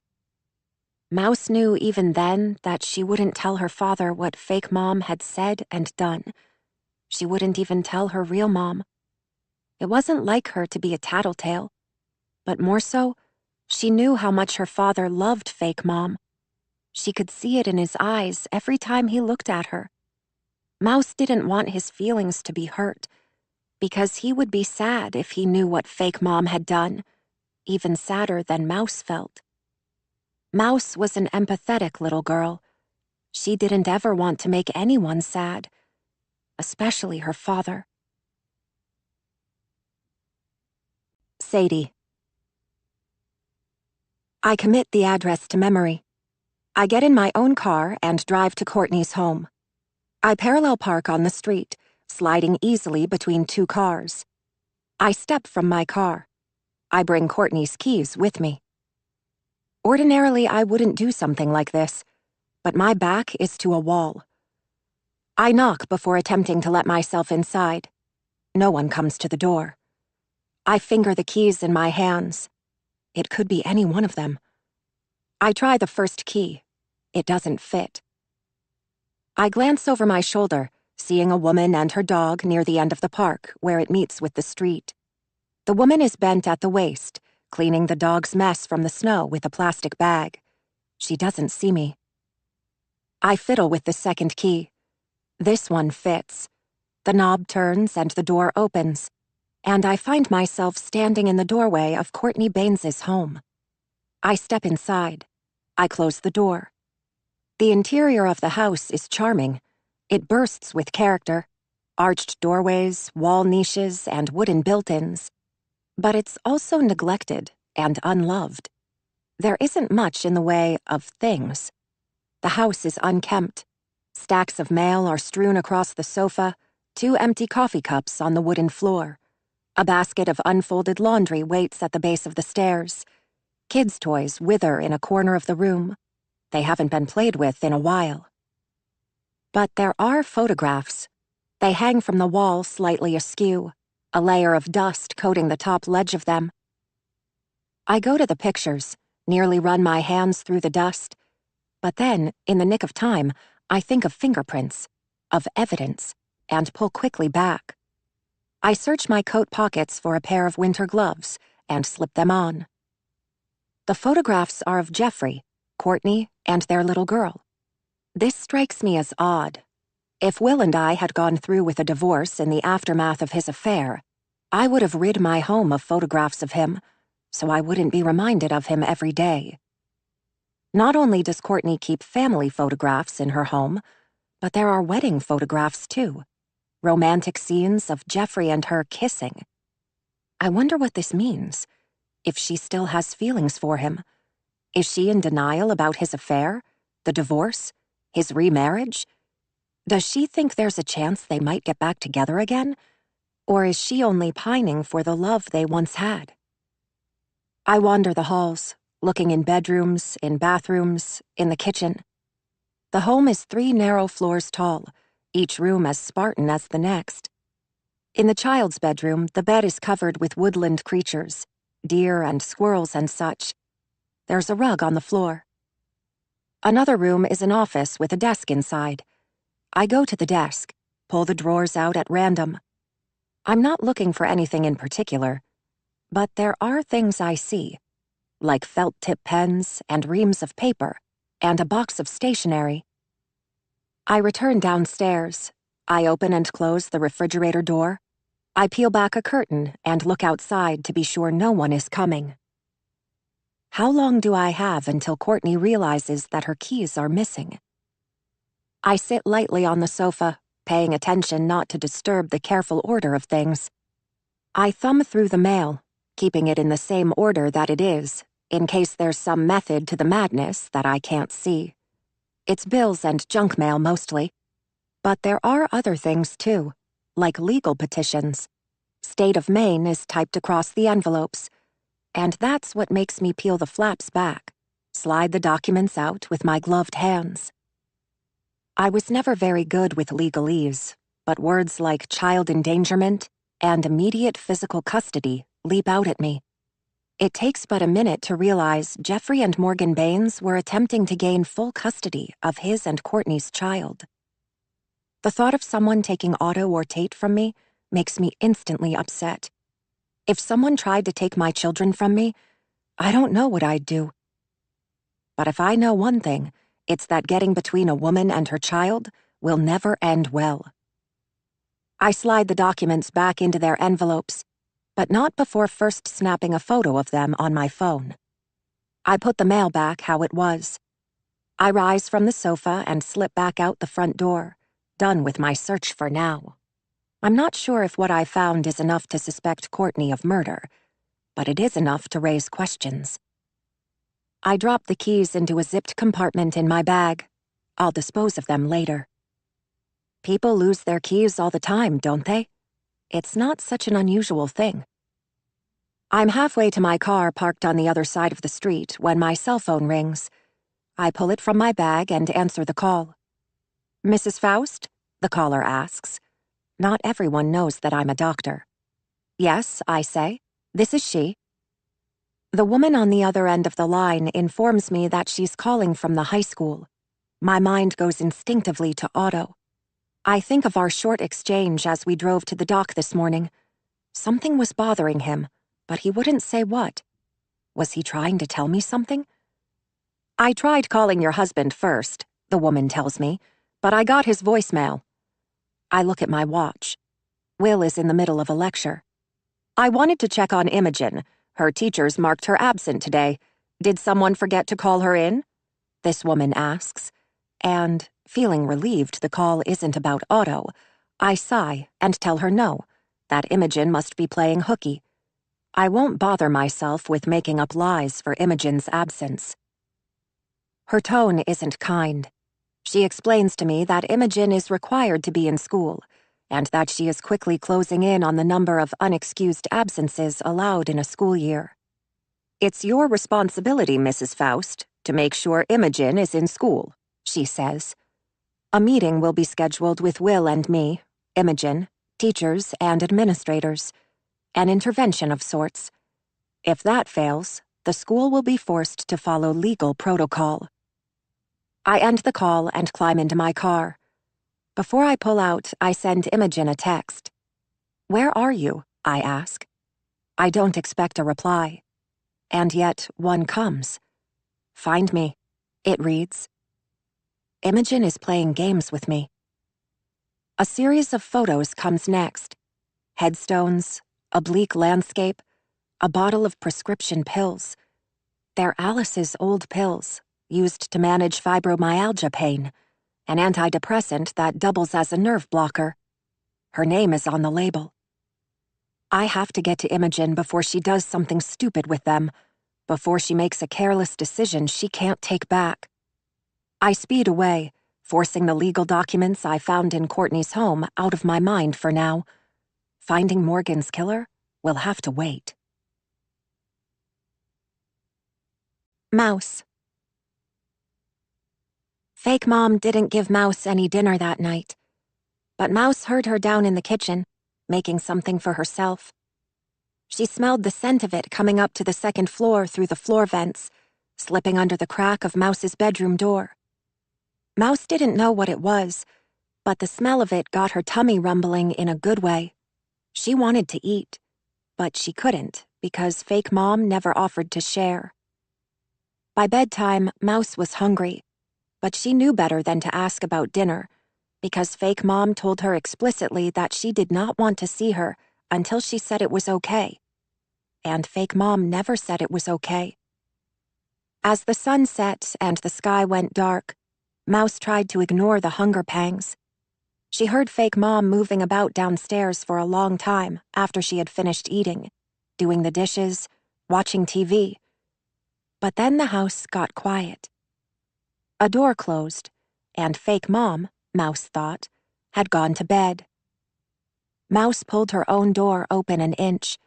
She stood just behind the door, holding her breath, making sure that the house stayed quiet, that Fake Mom hadn't only gone in the bedroom to come right back out again, that Fake Mom wasn't trying to trick her into coming down. Mouse knew she should go to sleep. She tried going to sleep. She wanted to go to sleep. But she was hungry. And, even worse than that, she had to use the bathroom, which was downstairs. Mouse had to go really badly. She'd been holding it for a long time, and didn't think she could hold it much longer. She certainly couldn't hold it the whole night. But she also didn't want to have an accident in her bedroom because she was 6 years old, too old to have accidents in her bedroom. But Mouse wasn't allowed to leave her bedroom until Fake Mom said she could. So she pressed her legs together real tight and willed the pee to stay inside of her. She used her hand, too, squeezing it into her crotch like a cork, thinking that might hold the pee in. But in time, her stomach hurt too much because she was both hungry and had to pee. Mouse coaxed herself into going downstairs. It wasn't easy to do. Mouse wasn't the kind of girl who liked breaking rules. Mouse was the kind of girl who liked to obey the rules, to never get in trouble. But she remembered, Fake Mom didn't tell her she had to go to her bedroom. Mouse had decided to do that. What Fake Mom had said was, "Go somewhere I can't see you." If Fake Mom was asleep, Mouse decided, then she wouldn't see Mouse on the first floor, not unless she could see with her eyes closed. In which case, Mouse wasn't breaking any rules. Mouse opened her bedroom door all the way.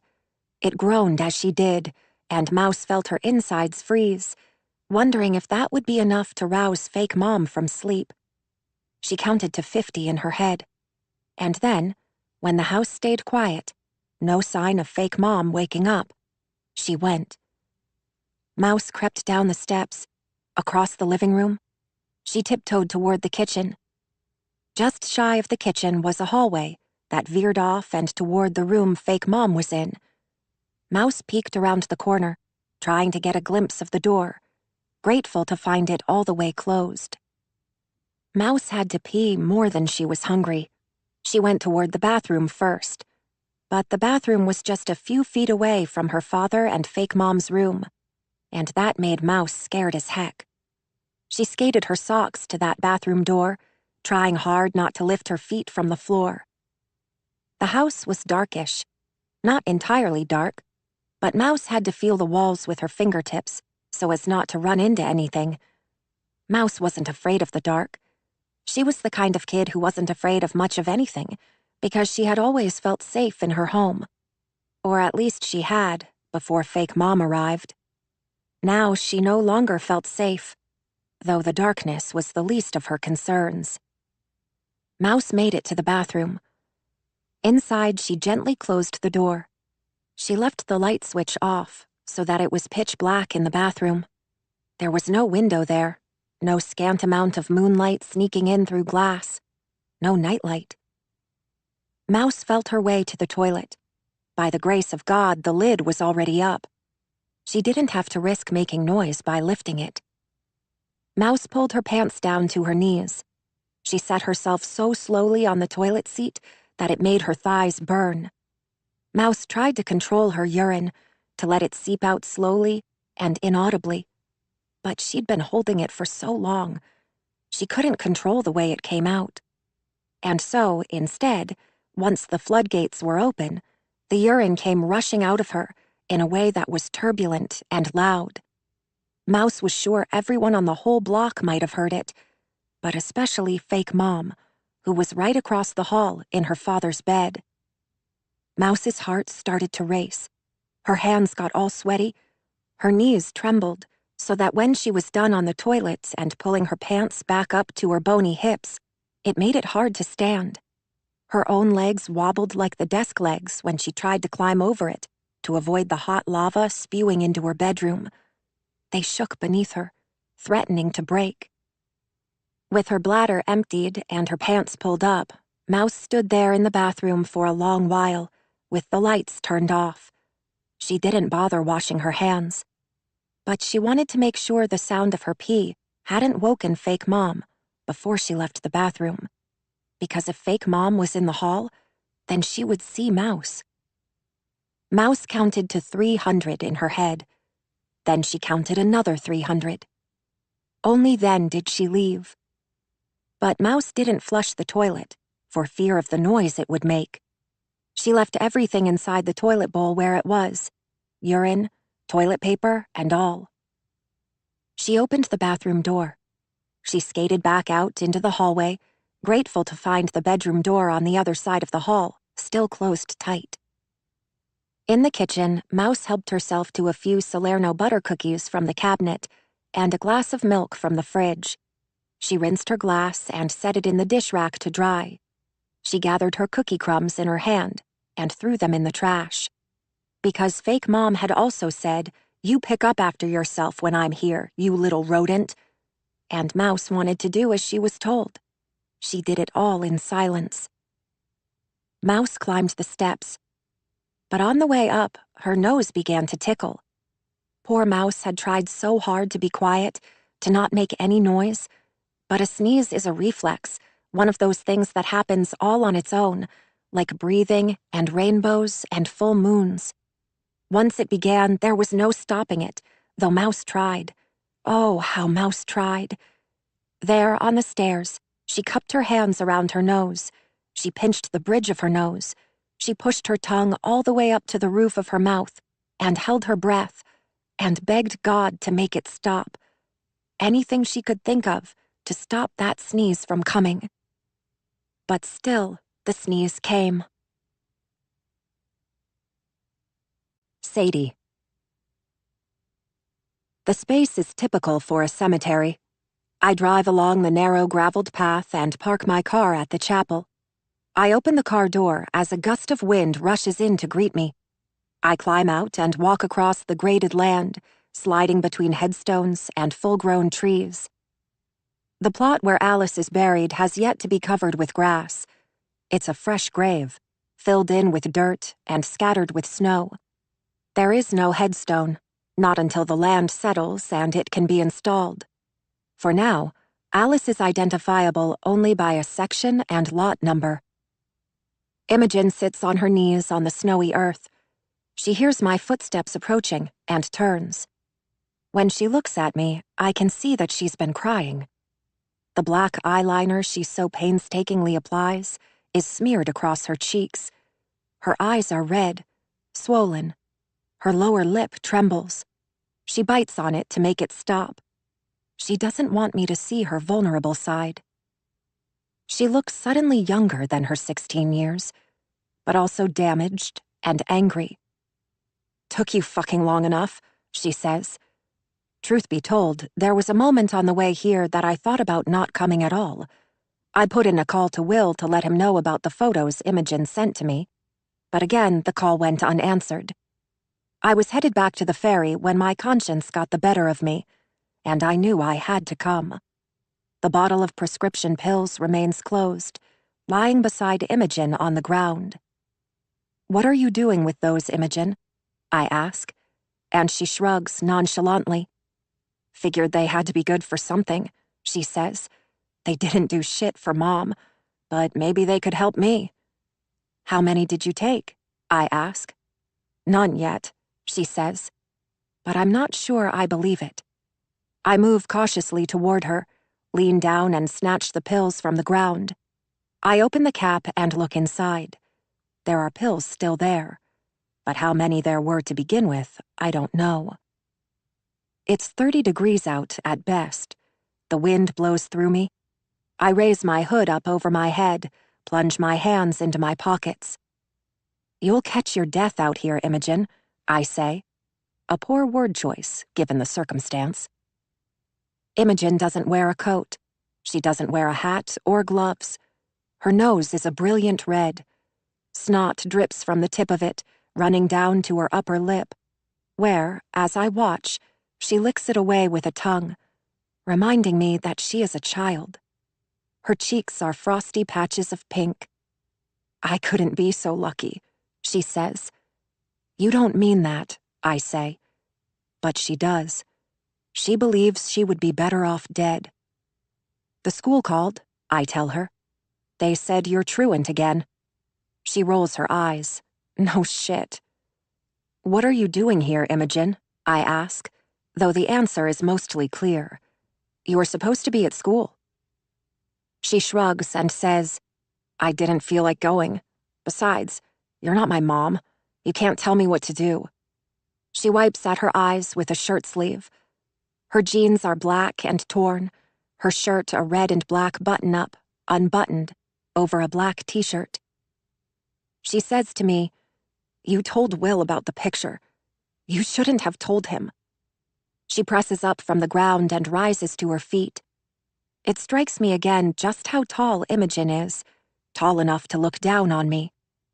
Why not? I ask, and she tells me, He's not my fucking father.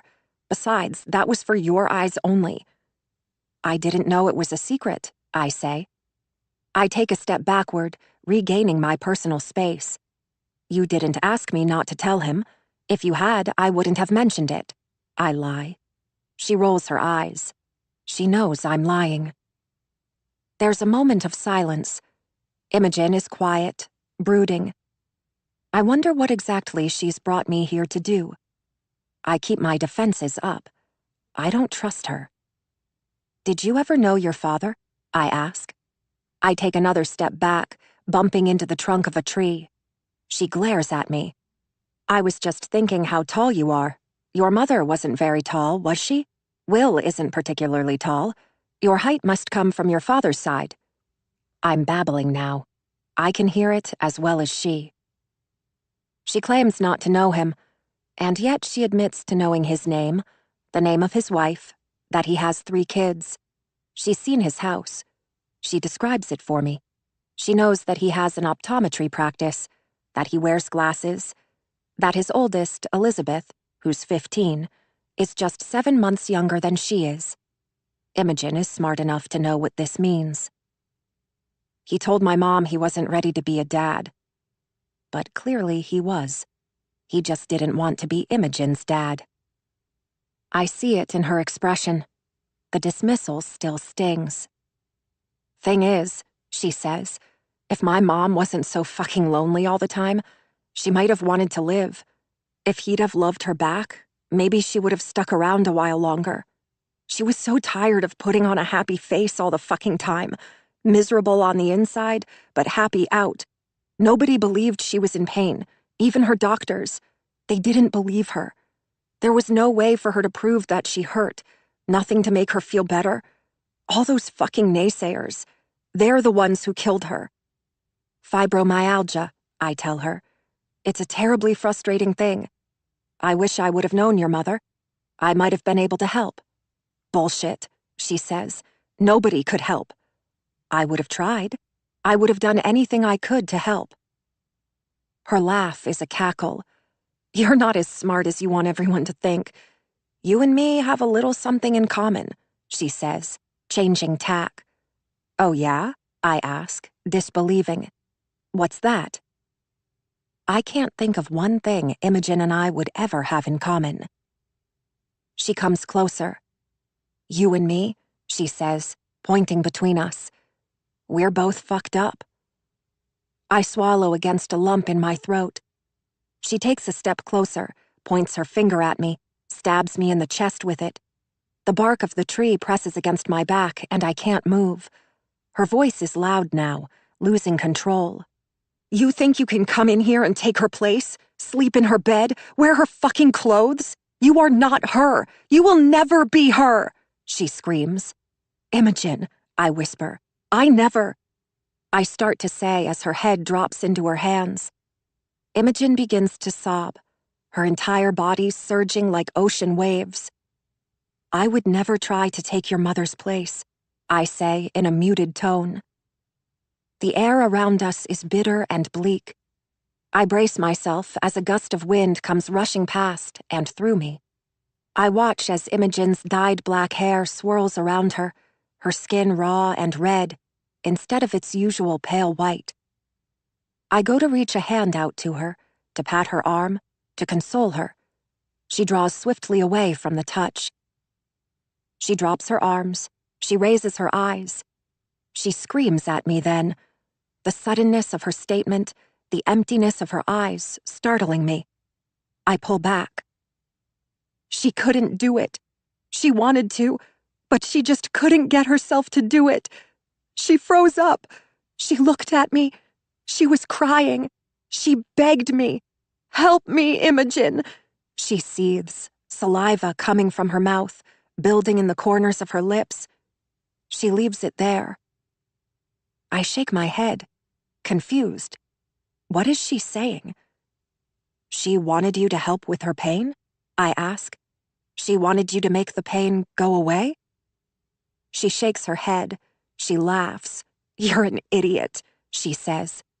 She composes herself then. She wipes at the spit, stands upright, looks at me defiantly, more like the Imogen I know now, no longer in pieces. No, she continues, undaunted. She didn't want me to help her live. She wanted me to help her die. My breath leaves me. I think of the step stool, out of reach of Alice's feet. What did you do, Imogen? I force out. You have no idea, she says, her tone chilling. You have no fucking clue what it was like to hear her cry in the middle of the night. Pain so bad at times that she couldn't help but scream. She'd get all excited about some new doctor, some new treatment, only for it to fucking fail again, her hopes dashed. It was hopeless. She wasn't getting any better. She was never going to get any better. No one should have to live like that. Imogen, with tears dripping from her eyes, starts at the beginning and goes through it again.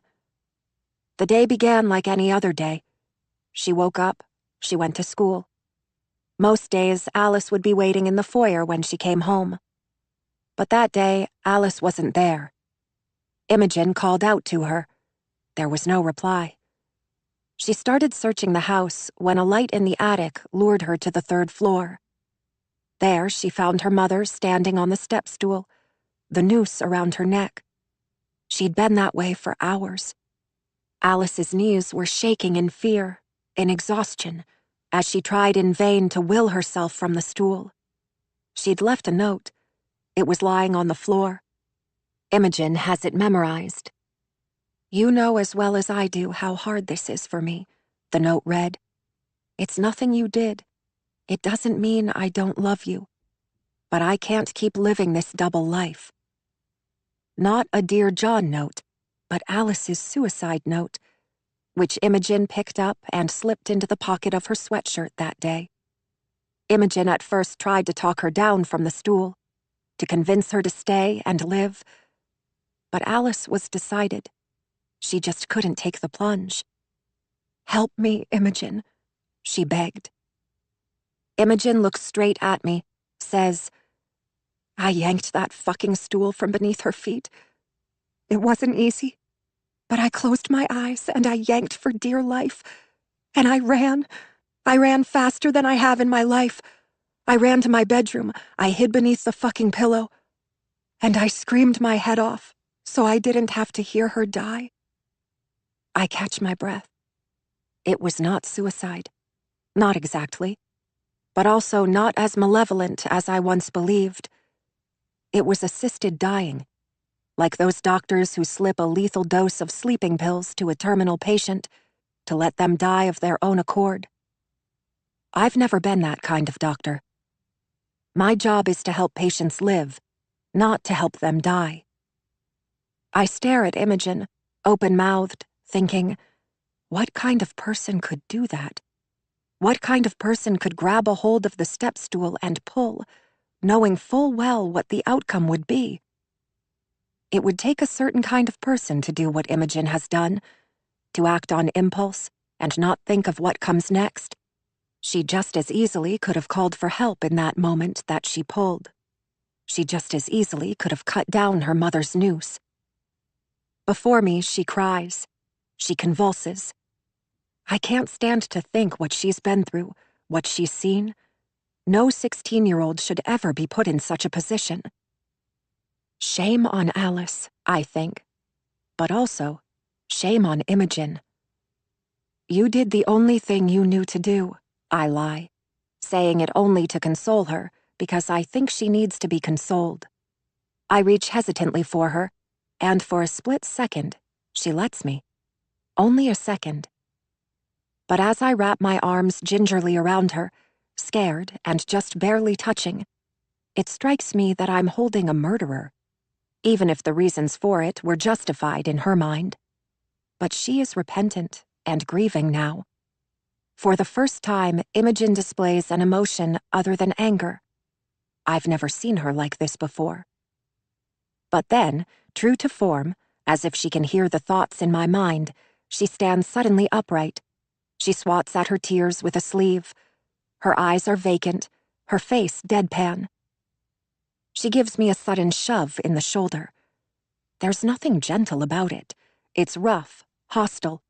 The spot where her fingertips press violently into the thoracic outlet, that tender place between the collarbone and ribs, stings. I fall a step back, tripping over a rock behind me, as she says, "Get your fucking hands off me, or I'll do to you what I did to her." The rock is large enough that I lose my balance completely and fall to my seat on the wet, snowy earth. I stifle a gasp. I stare up at her, standing over me, unspeaking. There's nothing to say. She finds a fallen stick on the ground. She grabs for it, coming at me quickly, like she might hit me again. I flinch, throw my hands inadvertently to my head to protect it. This time, she steps down. Instead of hitting me, Imogen screams so loudly that I feel the earth beneath me shake. "Leave!" The single word drawn out. I find my feet.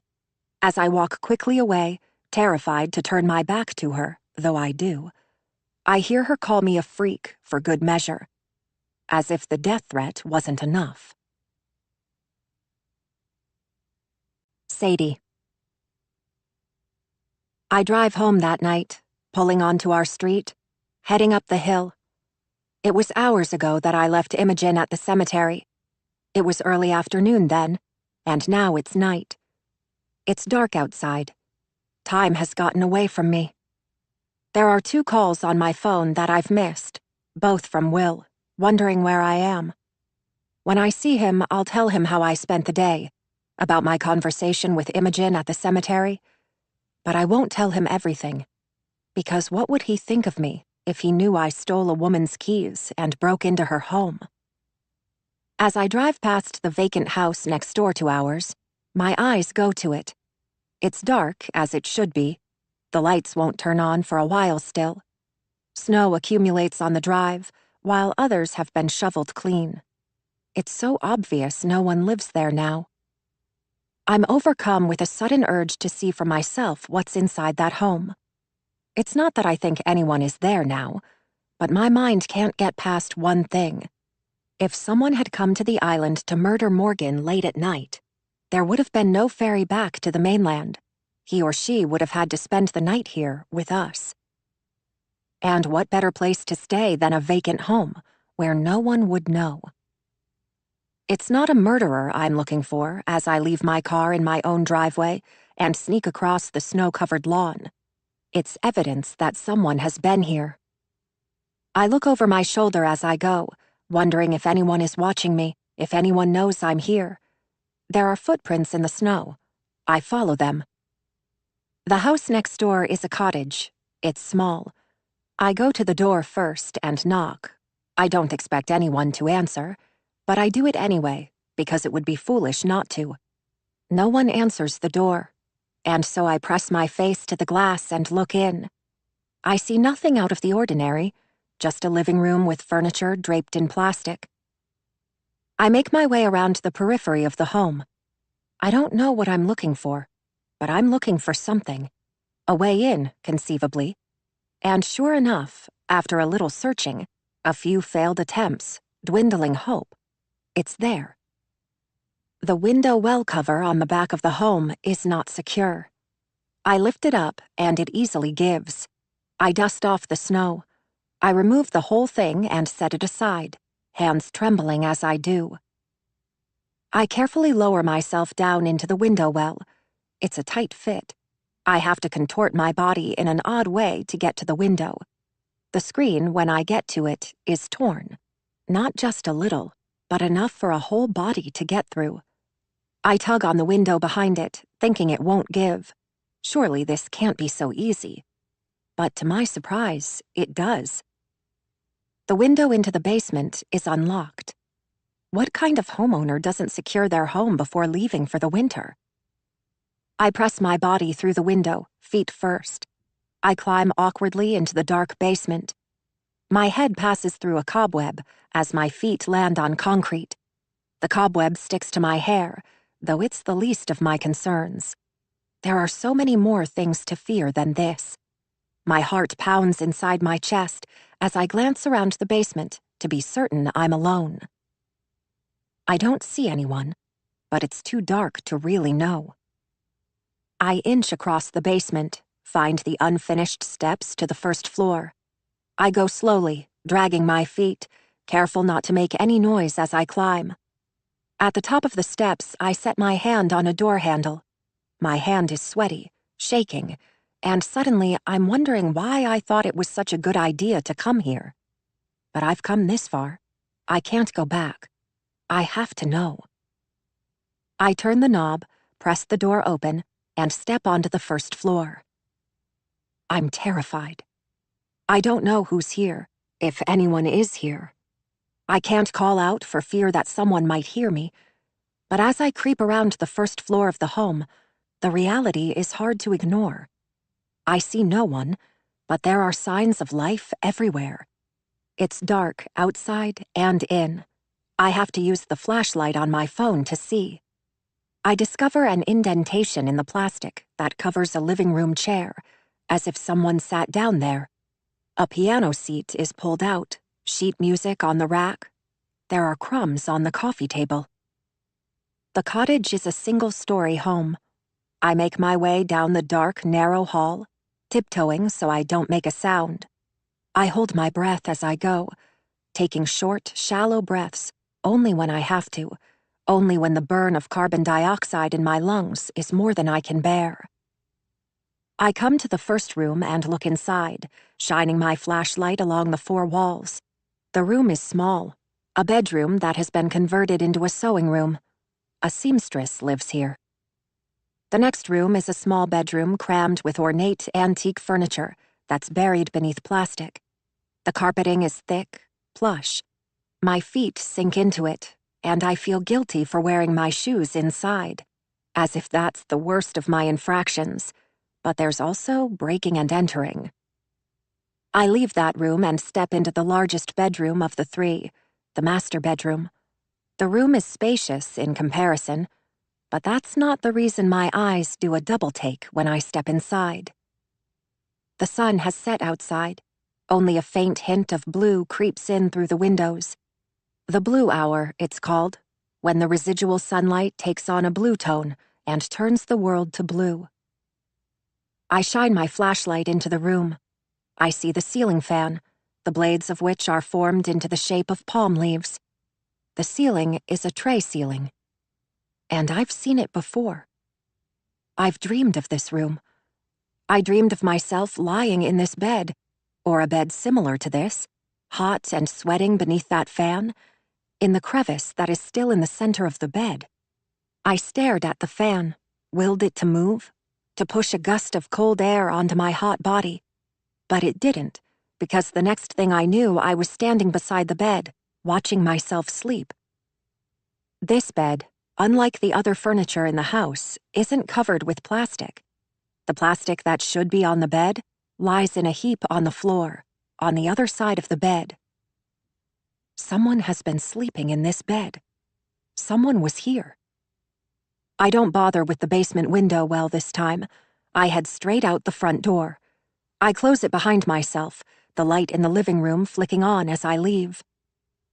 As I run back home, I convince myself that the ceiling, the bed, the fan weren't the very same as they were in my dream. They were similar, yes, but not the same. Dreams have a way of fading fast, and so the true details of it were likely gone before I ever opened my eyes. And besides, it was dark in that cottage. I didn't get a good look at the ceiling or the fan. But, without a shred of doubt, the plastic was pulled from that bed. The homeowner covered the bed just like all the other furniture in the home. But then someone else removed it. Once in my own yard, I look at my cell phone. It's dying. The battery percentage hovers at around 2%. I put in a call to Officer Berg. He'll be able to search for fingerprints and figure out who's been there. God willing, he'll find Morgan's murderer. I have a minute or two at best before the phone dies. My call goes to voicemail. I leave a quick message. I ask him to call me. I don't tell him why. Before I can end the call, my cell phone dies. I drop the dead phone into my coat pocket. I step across the driveway, moving toward the porch. The house, from the outside, is dark. Will has forgotten to leave the porch light on for me. There are lights on inside, but I can't see the boys from here.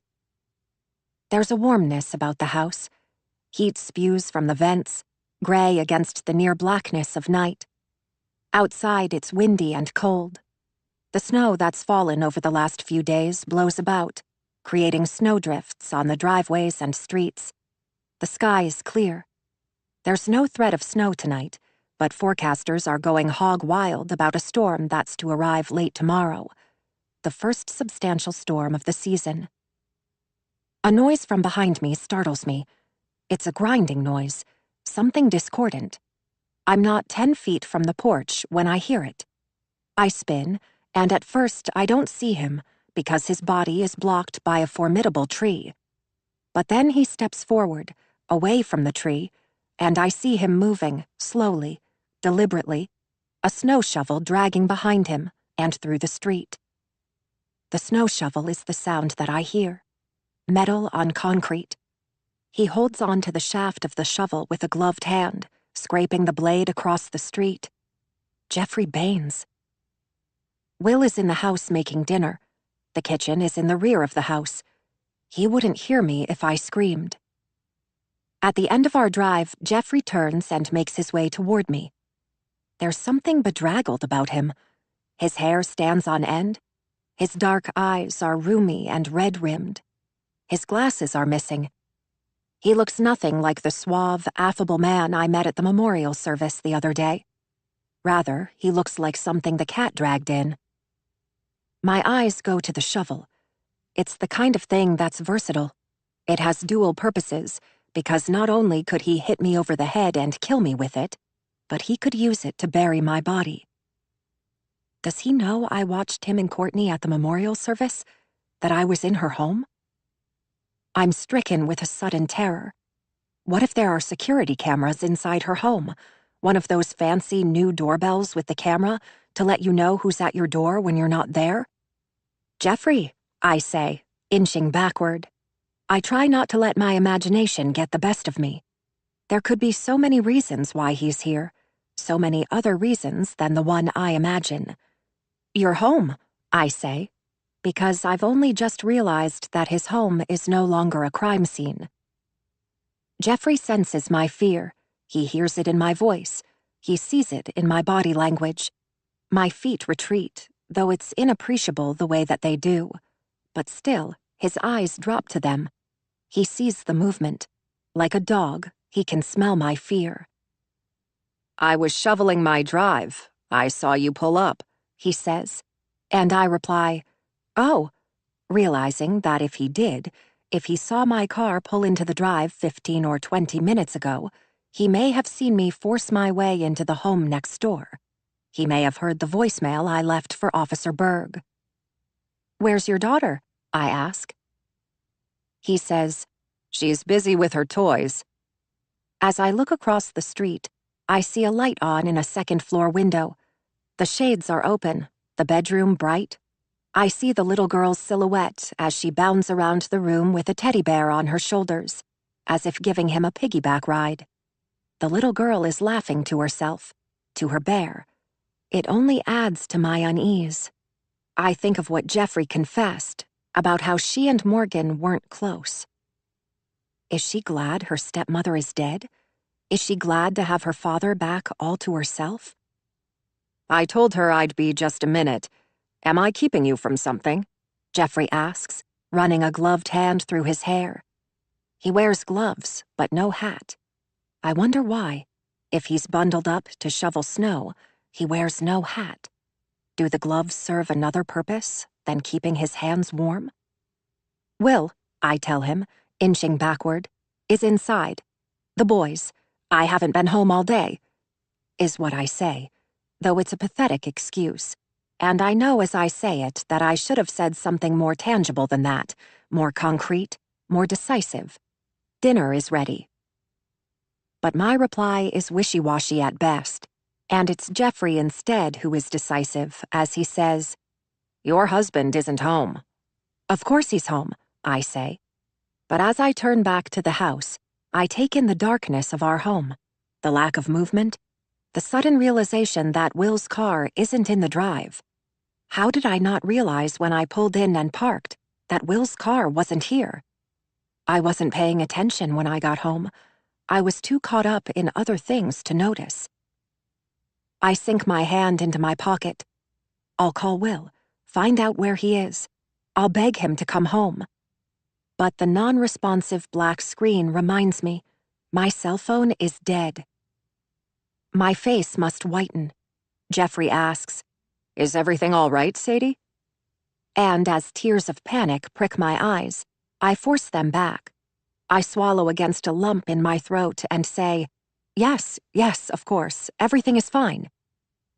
I lie and tell him then, "It's been a busy day. It slipped my mind. Will had to pick our son up from a friend's house. He lives just around the block," I say, pointing arbitrarily behind me, hoping Jeffrey might assume it will be a quick trip for Will. There and back in a matter of minutes. He'll be home soon. I tell Jeffrey, "I better get inside, get dinner started. It was nice seeing you," though I'm terrified to turn my back to him. But there's no other way. I have to get inside, close the door, and lock the deadbolt behind myself. I hear the dogs bark. I see their faces pressed to the windows that flank the front door. But where they are, trapped inside, they can't help me. I hold my breath as I turn. I grind my teeth, steel myself for the agonizing pain of the square blade against the back of my head. I've barely moved when a heavy, gloved hand falls to my shoulder. "There was something I wanted to ask before you go." The tone of his voice is oppressive as he says it. It's chilling. Between my legs, my pelvic floor weakens. Urine seeps into my underpants. I turn reluctantly back to see the shovel rooted to the ground now. Jeffrey leans on it, uses it for support, tugs on the cuff of his gloves to be sure they're on tight. "Yes?" I ask, voice quivering. Headlights veer this way and that through the trees, but they're in the distance, moving away instead of drawing near. Where is Will? Jeffrey tells me that he's come to talk to me about his dead wife. What about her? I ask, feeling the way my vocal cords vibrate inside of me. But as he starts to speak of Morgan, a change becomes him. His stance shifts. He gets choked up speaking about Morgan. It's subtle, a film that covers his eyes, rather than tears that run from his nose and across his cheeks. His eyes glisten in the moonlight, in the glow off the snow. There was something wrong with Morgan, he tells me. Something had her upset, scared even. She wouldn't say what. Did she tell you? It seems so obvious, so transparent. I shouldn't have to be the one to put the idea in his head. But maybe the idea is already there, and he's only being cunning, sly as a fox. I think he or his ex-wife had something to do with it. The proof is in her house, in her own confession. But how can I admit to eavesdropping on their conversation in the church sanctuary, to breaking into the other woman's house and going through her things? I shake my head. Morgan told me nothing. I don't tell him that I didn't know Morgan well enough for her to tell me why she was upset. I don't tell him that I didn't know Morgan at all. It's easy to see that communication wasn't Jeffrey and Morgan's strong suit, because if it was, one would think he'd already know that Morgan and I weren't friends. I ask, what makes you think she was scared? My company has gone global recently. I've spent a great deal of time overseas. It's been difficult, to say the least. The time away from home, yes, but more so the difficulties of learning a new language, culture, of trying to integrate into a foreign country, succeed at my job. I'd been under a lot of pressure. I don't know why I'm telling you all this, he says, apologetically almost. There's a hint of vulnerability there. I don't know what to say to him, and so I say nothing. I don't know why he's telling me this either. Jeffrey goes on. I guess I'm just trying to say that I was overworked, burned out, completely overwhelmed with work. I haven't been home much lately. Any time spent at home was often beset with jet lag. But something had Morgan upset. I asked what it was, but she was selfless to a fault. She wouldn't tell me. She said it was nothing. She wouldn't burden me with whatever it was. I asked, he admits, saddened. But I didn't ask enough. It strikes me that this isn't the face of a madman I see. This is the face of a grieving widower. I heard on the news that there were threatening notes, I say. There were, he says. Yes, the police found notes in our home. Forgive me for saying this, it's not my business, but your ex-wife, is it possible she had hard feelings about a new woman in your life? You think Courtney did this? Sent the threats? Murdered Morgan? He shakes his head, says decisively, No, no way. Courtney is the type to fly off the handle, yes. She's rash. She has a temper. She does stupid things. And then he goes on to tell me about some night Courtney came to the island with the sole intent of stealing her own child. She almost got away with it, because she had keys to the home Jeffrey and Morgan shared, since it was once her own home. After everyone was asleep, she let herself in, went to their daughter's bedroom, roused the little girl from sleep. It was Morgan who caught them as they were making their way back outside.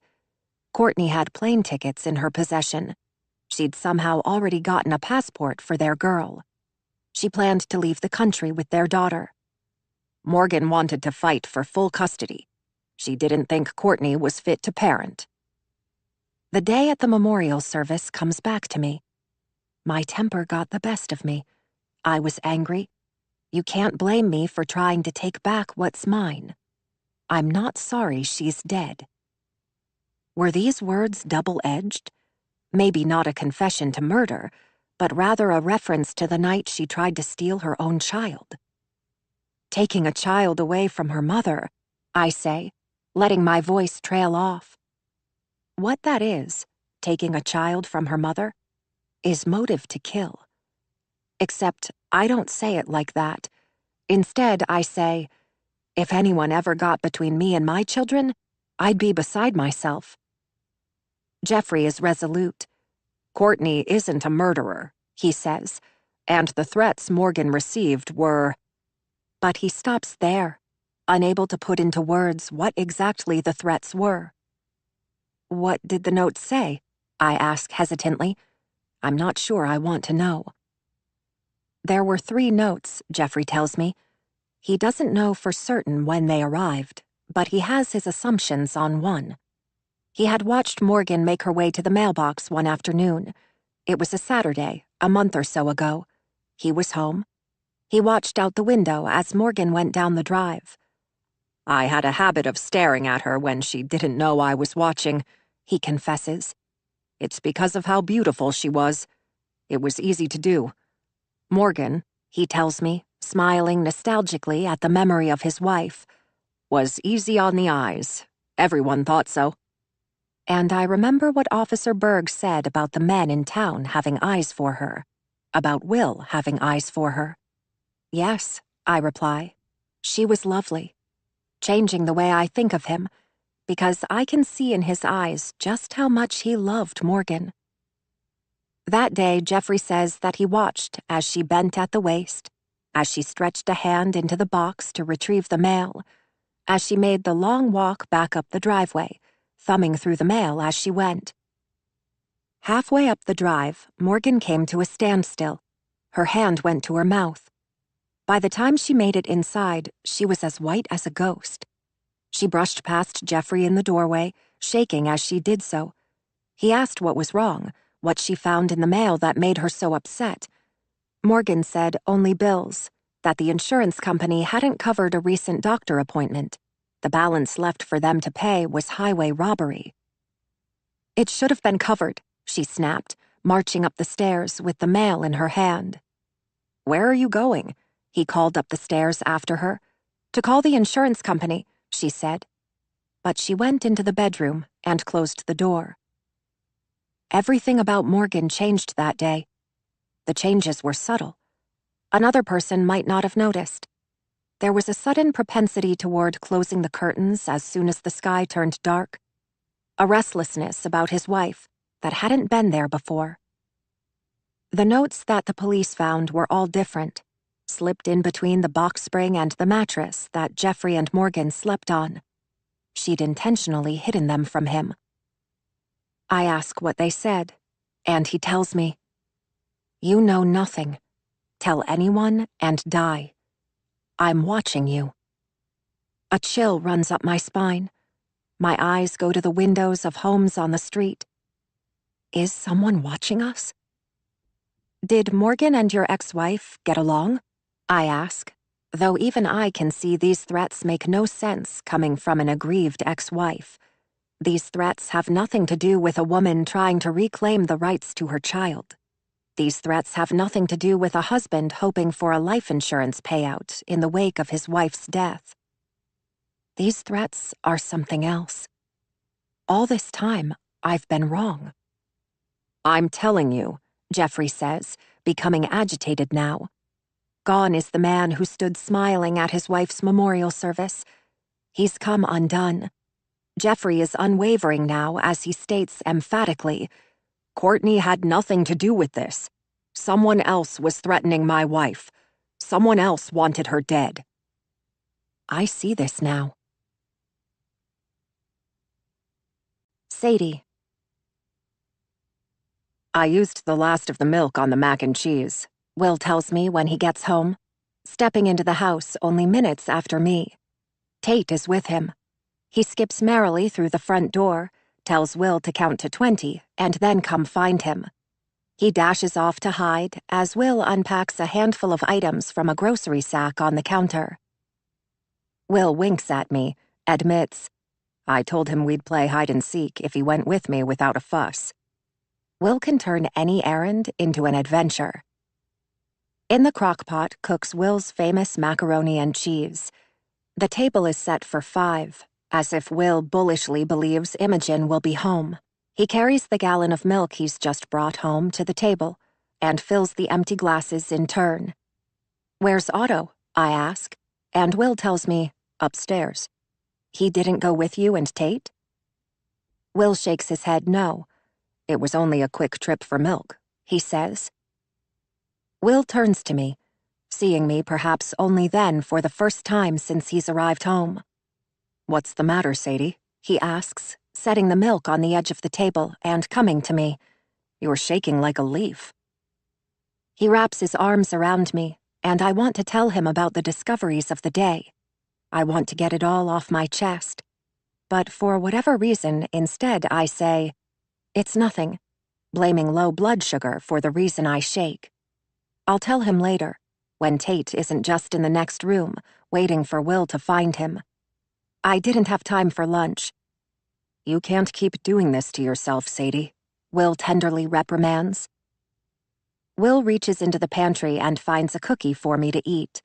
He hands it to me, saying, just don't tell the boys about this. No cookies before dinner. It'll ruin your appetite. He smiles as he says it, and, even after everything we've been through, I can't help but smile back. Because he's still there. The Will I fell in love with. I stare at him a while. My husband is handsome. His long hair is pulled back, and all I can see is that chiseled jawline, the sharp angles of his cheeks, and those beguiling eyes. But then I remember suddenly what Officer Berg said about Will having eyes for Morgan, and I wonder if it's true. My own smile slips from my face, and I feel regret begin to brew inside. I can be cold, I know. Glacial, even. I've been told this before. I often think that I was the one to push Will into the arms of another woman. If only I had been more affectionate, more sensitive, more vulnerable, more happy. But in my life, all I've known is an inherent sadness. When I was 12, my father complained about how moody I could be. High as a kite one day, sad the next. He blamed the imminence of my teenage years. I experimented with my clothing as kids that age tend to do. I was desperate to figure out who I was. He said there were days I screamed at him to stop calling me Sadie because I hated the name Sadie. I wanted to change my name, be someone else, anyone other than me. There were times I was snarky, times I was kind, times I was outgoing, times I was shy. I could be the bully just as easily as be bullied. Perhaps it was only teenage rebellion, the need for self-discovery, the surge of hormones. But my then therapist didn't think so. She diagnosed me with bipolar disorder. I was on mood stabilizers, antidepressants, antipsychotics. None of it helped. The tipping point came later, after I'd met and married Will, after I'd started my family and my career. Tate calls out from another room, "Come find me, Daddy!" And Will excuses himself, kissing me slowly before he leaves. I don't pull away. I let him this time. He cradles my face in his hands. As his soft lips brush over mine, I feel something I haven't felt in a long time. I want Will to keep kissing me. But Tate calls for him again, and Will leaves. I head upstairs to change. Alone in the bedroom, I wonder if it's possible to dream about a place you've never been. I take my question to the internet. The answer isn't so easy to find about places, but it is about faces. The internet claims that all the faces we ever see in our dreams are faces we've seen in real life. It's been over an hour, but Officer Berg still hasn't called me back. I change into a pair of pajamas. I drop my clothes into the laundry basket. The basket itself overflows, and I think that after everything Will does for us, the least I can do is a single load of laundry. I'm too tired to do it now, but first thing tomorrow, before work, I'll throw in a load. We eat dinner together. As expected, Imogen is a no-show.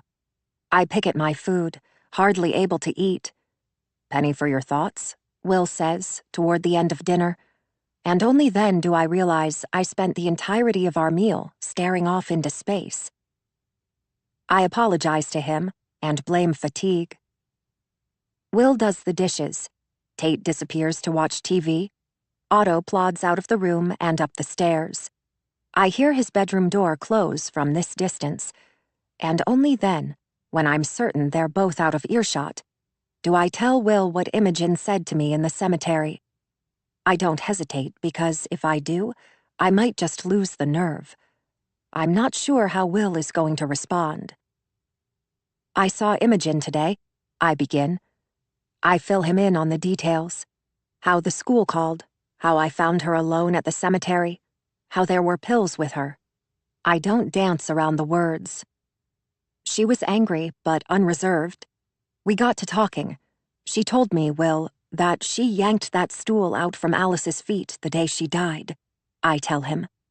If it wasn't for Imogen, Alice might still be alive. I feel like a snitch as I say it, but it's my duty, my responsibility to tell Will. Imogen is a disturbed child. She needs help. Will needs to know what she has done so that we can get her the help she deserves. Will goes stiff at first.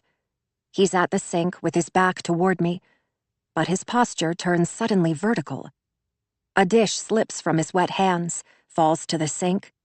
It doesn't break, but the sound of a dinner plate hitting the sink is loud. I jump because of it. Will curses. In the moments of silence that follow, I offer, "I'm sorry, Will. I'm so sorry," as I reach out to touch his shoulder. He turns off the water and comes to face me, drying his hands on a towel. His eyebrows are lowered, his face flat. "She's messing with you," he says, incontrovertibly. The denial is clear as day. "How do you know?" I ask, though I know that what Imogen told me is true. I was there. I heard her. "She wouldn't do that," he says, meaning that Imogen wouldn't help her mother die. But the truth of the matter, I think, is that Will doesn't want to believe she would. "How can you be sure?" I ask, reminding him that we barely know this girl, that she's been a part of our life for only a few long weeks now. We have no idea who Imogen is. "There's this animosity between you and her," he says, as if this is something petty, something trivial, and not a matter of life and death. "Can't you see she's doing it intentionally because it gets a rise out of you?" he asks. And it's true that Imogen doesn't behave this way toward Will and the boys. But that doesn't change things. There's another side to Imogen that Will can't see. My mind goes back to our conversation this morning about the photograph on Imogen's phone. "Were you able to recover the photos?" I ask, thinking that if he found the photo, there will be proof. He'll be able to see it the way that I do. He shakes his head, tells me no. "If there was a photograph, it's gone," he says. His carefully chosen words come as a punch to the gut. If there was a photograph. Unlike me, Will isn't sure there ever was. "You don't believe me?" I ask, feeling bruised. He doesn't answer right away. He thinks before he speaks. In time, he says, expression thoughtful, arms folded across his chest. "You don't like Imogen, Sadie. She scares you, you said. You didn't want to come here to Maine, and now you want to leave. I think you're looking for a reason," he begins, tiptoeing around the truth. His truth. That I'm manufacturing a reason to leave. I hold up a hand and stop him there. I don't need to hear the rest of it. Only one thing matters. He doesn't believe me. I turn on my heels and leave. Sadie. I spend another fitful night tossing and turning in bed. I give up the fight near 5 a.m., slipping quietly from bed. The dogs follow, eager for an early breakfast. On the way out the bedroom door, I reach for the basket of laundry I left for myself to clean, hoisting it onto my hip. I walk out into the hall and down the stairs. I'm approaching the landing when my bare foot lands on something sharp. It pokes me in the arch of the foot. I sink to the steps to see what it is. resting the laundry basket on my lap. In the darkness, I feel blindly for the offending item, taking it into the light of the kitchen to see. It's a small silver pendant on a rope chain, now coiled into a mound on my palm. It's broken, snipped in two, not at the clasp, but in the center of the chain, so that it can't go back together again. Such a shame, I think. I clasp the pendant between my fingers, seeing the one side is blank. I turn it over. There on the other side is an M, someone's initial. But whose? Hers isn't the first name that comes to me. I think of Michelle and Mandy and Maggie first. But then the thought arrives, crashing into me, knocking the wind from my lungs. M is for Morgan. In the kitchen, I suck in a sudden breath. Did this necklace belong to Morgan? I can't say with certainty, but my gut thinks so. What is this necklace doing in our home? There isn't one good reason why it would be here. Only reasons I'm too scared to consider. I leave it on the countertop as I turn and make my way to the laundry room. My hands are shaking now, though I tell myself it's theoretical only. The necklace could just as well belong to a Michelle as it could to Morgan Baines. Perhaps Otto has a crush on some girl and plans to give this to her. A girl named Michelle. I upend the basket and laundry comes tumbling out, onto the floor. I sort the laundry, separating the whites and colors into piles. I grab armfuls of it and begin thrusting it into the washing machine. Too much for one load. But I want to get it done. I'm not thinking about any one thing in particular, but many things, though the thing that trumps all is how I can get my marriage, my family, back on track. Because there was once a time when we were happy. Maine was meant to be a new beginning, a fresh start. Instead, it's had a detrimental effect on everything. Will's and my marriage, our family, our lives. It's time that we leave, go somewhere else. Not back to Chicago, but somewhere new. We'll sell the house, take Imogen with us. I think of the places we could go, so many possibilities. If only I could convince Will to leave. My mind is elsewhere, not on the laundry. I'm hardly paying attention to the laundry at all, other than this quick, forceful way I jam things into the machine, slamming the door. I reach for the detergent on a nearby shelf. Only then do I catch sight of a few items that sneaked out, escapees from the washing machine, lying limp on the laundry room floor. I bend at the waist to retrieve them, ready to open the door and toss them back in. It's as I stand, hunched over, scooping the items into my hand, that I see it. At first, I blame the poor lighting in the laundry room for what it is I see. Blood, on a washcloth. A great deal of it, though I try to convince myself that it's not blood. The stain is not as red as it is brown, because of the way blood changes color as it dries. But still, it's blood. Undeniably blood. It would be so easy to say that Will had cut himself shaving, or that Tate had a scraped knee, or, worst case scenario, Otto or Imogen had picked up a habit of cutting. Save for the amount of blood on the washcloth. Not merely a dab or a trace, but the washcloth had been wet through with it, and allowed to dry. I turn it over in my hand. The blood has seeped to both sides. I let the washcloth fall from my hand. My heart is in my throat. I feel like I can't breathe. I've had the wind knocked out of me. As I rise quickly to stand upright, gravity forces all the blood in me down to my trunk. There it pools, unable to make its way back up to my brain. I become dizzy. Everything before me begins to blur. Black specks dance before my eyes. I set my hand on the wall to balance myself before lowering slowly to the ground. There I sit, beside the blood-stained washcloth, seeing only it, not touching it now, because of all the DNA evidence that must be on that rag. Morgan's blood, her murderer's fingerprints. and now mine. I don't know how this bloody washcloth came to be inside our home, but someone put it here. The options are few. I lose track of time. I sit on the laundry room floor long enough that I hear the sound of footsteps galloping around the house. Light, quick footsteps that belong to Tate, followed by heavier ones. Will. I should be in the shower by now. I should be getting ready for work. Will calls out quietly for me, having noticed that I wasn't in bed. Sadie? Coming, I call breathlessly back, wanting to show Will the washcloth, but unable to when Tate is there in the kitchen with him. I hear Tate's voice asking for French toast. The washcloth will have to wait. I hide it for now in the laundry room, laying it flat beneath the washing machine, where no one will find it. It's stiff with blood and easily slides under.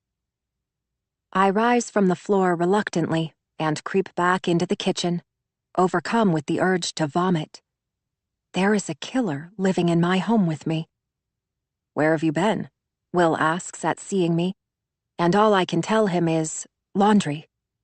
It comes out in one forced breath, and then again, the black specks appear, dancing before my eyes. Why? He asks, and I tell him there was so much. You didn't need to do that. I would have done it, he says, reaching into the refrigerator for the milk and eggs. I know he would have done the laundry eventually.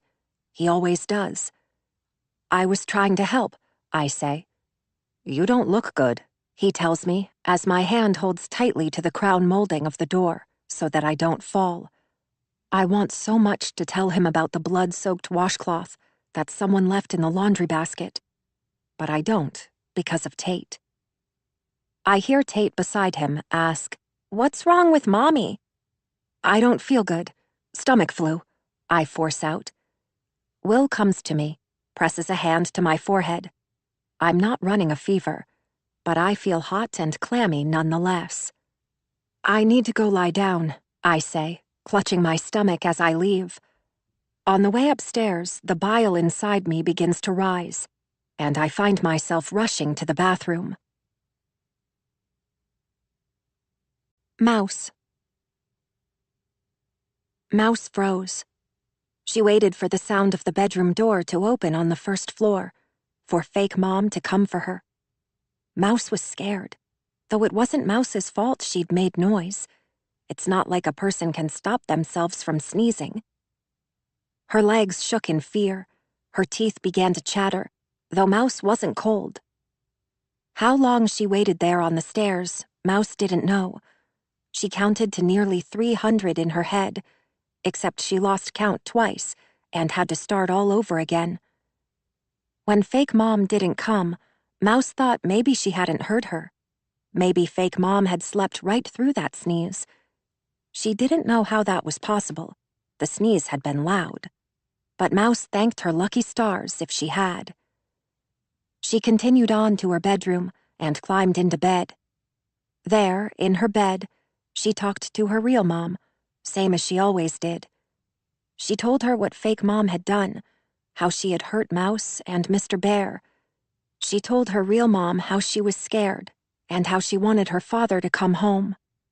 She said it in her head. Mouse's father always told her that she could talk to her real mom whenever she wanted to. He told her that wherever she was, her mom was listening. And so Mouse did. She talked to her all the time. Though sometimes Mouse took it a step further than that and imagined what her real mom said back. Sometimes she imagined her real mom was in the very same room as her, and they were having a conversation, like the kind of conversations Mouse had with her father, the kind where he talked back. But that was only pretend, because there was no way to know what her mother said back, but it made Mouse feel less alone. For a while, Mouse felt satisfied, knowing her stomach had food, though 3 butter cookies was hardly the same thing as dinner. Mouse knew those cookies wouldn't hold her off for long, but for now, at least, she was content. For now, she could sleep. Sadie. How are you feeling? Will leans over me and asks. Not good, I tell him, still tasting vomit in my mouth. He tells me to sleep in, that he'll call me in sick to work and drive the boys to school. He sits on the edge of the bed, stroking my hair, and I want to tell him about the washcloth, but I can't say anything to Will when the kids are just down the hall getting ready for school. Through our open door, I see them move in and out of the bedrooms, the bathroom. But then a moment comes when they're all in their bedrooms, out of earshot, and I think that I'll come right out and say it. Will, I say, the words on my lips, but then, just like that, Tate comes scampering into the bedroom, asking Will to help him find his favorite socks. Will grabs him by the hand, catches him before he has a chance to jump on the bed. What? Will asks, turning toward me. I shake my head, tell him, never mind. You sure? He asks. Yes, I say. Together, Will and Tate go to leave, to head to Tate's bedroom in search of the missing socks. Will glances over his shoulder as he leaves, tells me to sleep as long as I can. He pulls the door closed behind himself. I'll tell Will later. I hear Will, Otto, Tate, and Imogen moving about in the house. From upstairs, I hear ordinary, everyday conversations ensue about ham and cheese sandwiches and history tests. Their words come to me through the floor vents. Tate tosses out a riddle, and by God, it's Imogen who answers it. Imogen who knows that in the one-story blue house where everything is blue, blue walls, blue floor, blue desk and chairs, the stairs are not blue, because there are no stairs. How did you know? Tate asks her. I just knew. That's a good one, Tater Tot, Will declares, his nickname for Tate, as he tells him to find his backpack before they're late for school. The wind outside is ferocious. It flogs the clapboard siding, threatening to tear it right off the house. It's cold in the house now, the kind of cold that gets under the skin. I can't warm up. Let's get going, guys, Will calls, and I rise from the bed and stand at the door, listening as Tate noses around the coat closet for his hat and boots. I hear Imogen's voice in the foyer with them. She is riding along to the ferry with them, and I don't know why. Maybe it's only the weather's doing, but I can't help but notice the irony of it. She'll let Will drive her to the ferry, but not me.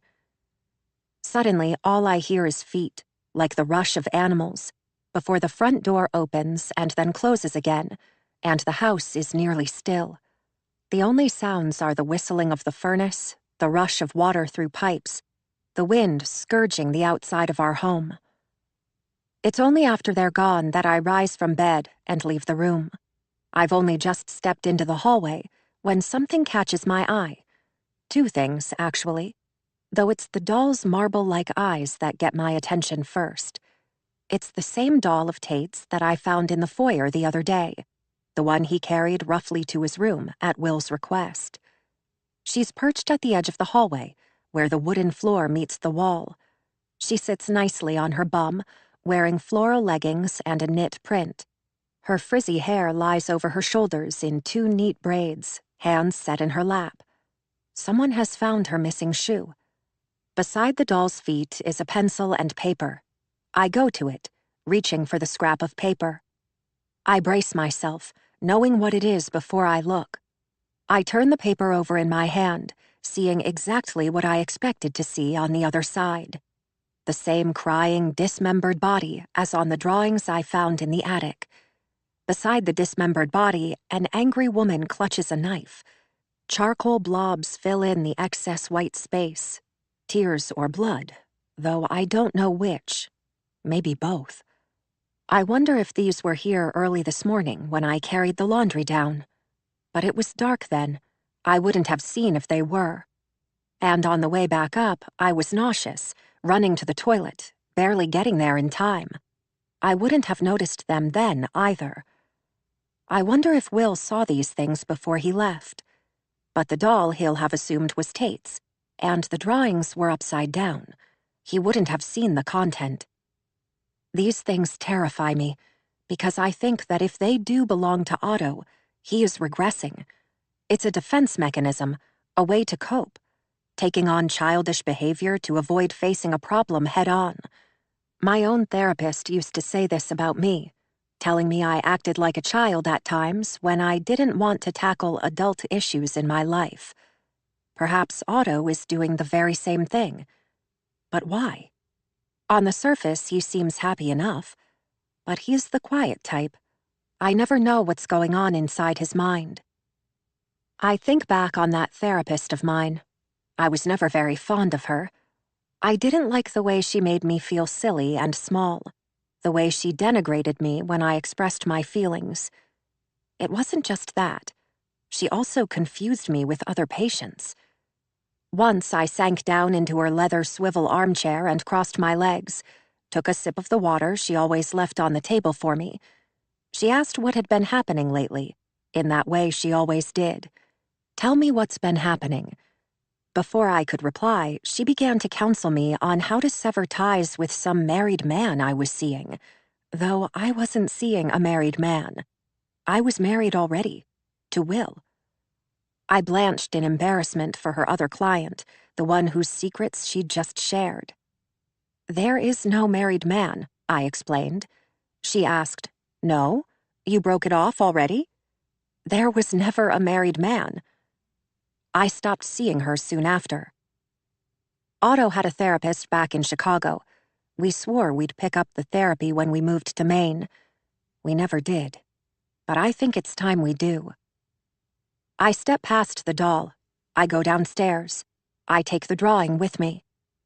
A plate of French toast sits on the kitchen counter. That and a pot of coffee, keeping hot on the coffee maker's warming plate. I help myself to the coffee, but I can't bring myself to eat a thing.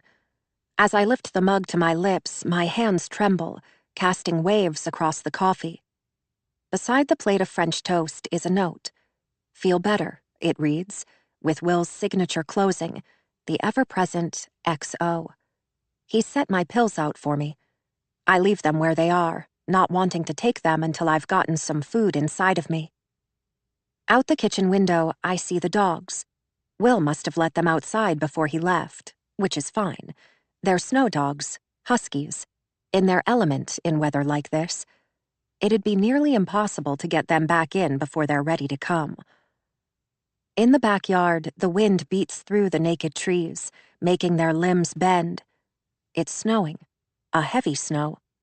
I hadn't expected so much. I'm surprised that school wasn't canceled today, but I'm also grateful for it because I need this time alone. The snow doesn't fall vertically because of the wind. It falls sideways instead, with abandon, forging snowdrifts across the yard. The sill of the kitchen window begins to collect with snow, burying me alive inside. I feel the weight of it on my chest. It's harder to breathe. I take a careful sip of the coffee, noticing that the pendant necklace I left on the counter early this morning is gone. I search the floor, behind the canisters, the junk drawer where we keep random things. The necklace is nowhere. Someone has taken it. I picture it lying there how I left it, the dainty chain coiled into a mound, with the M on top. The fact that it's now missing only adds to my suspicion. This morning, while I lay in bed, the four of them, Will, Otto, Tate, and Imogen, were in the kitchen together. It would have been so easy for Imogen to slip that necklace from the countertop when no one was looking. I consider the threatening notes Morgan received. Would Imogen have sent those? Why, I wonder, at first. And then, just as quickly, why not? I think of the way Imogen treats me, the way she scares me. If she could do this to me, she could just as easily do it to Morgan. I leave the drawing where it is and carry my coffee to the laundry room. There I see that this morning, after I went back to bed, Will finished the laundry for me. The piles of clothes I left are gone. They've been replaced, instead, with an empty laundry basket and a clean tile floor. I drop to my hands and knees beside the washing machine, looking beneath, grateful to find the blood-stained washcloth still there, and yet just as horrified as I was at seeing it for the first time. All the emotions come rushing back to me, and I know that I have to tell Will about this. I leave the washcloth where it is. I go back to the kitchen to wait. I sit at the table. Otto's drawing sits 6 feet away, the eyes of the decapitated head staring at me. I can't stand to look at it. I wait until nearly 9 o'clock to call Will, knowing that by then he'll have taken Tate to school. He'll have dropped him off. He will be alone by now, and we'll be able to speak in private. When Will answers, he's on the ferry, heading to campus. He asks how I'm feeling as he answers the call. I tell him, not good. I hear the sound of the wind whipping around him, gusting into the handset. He's outside.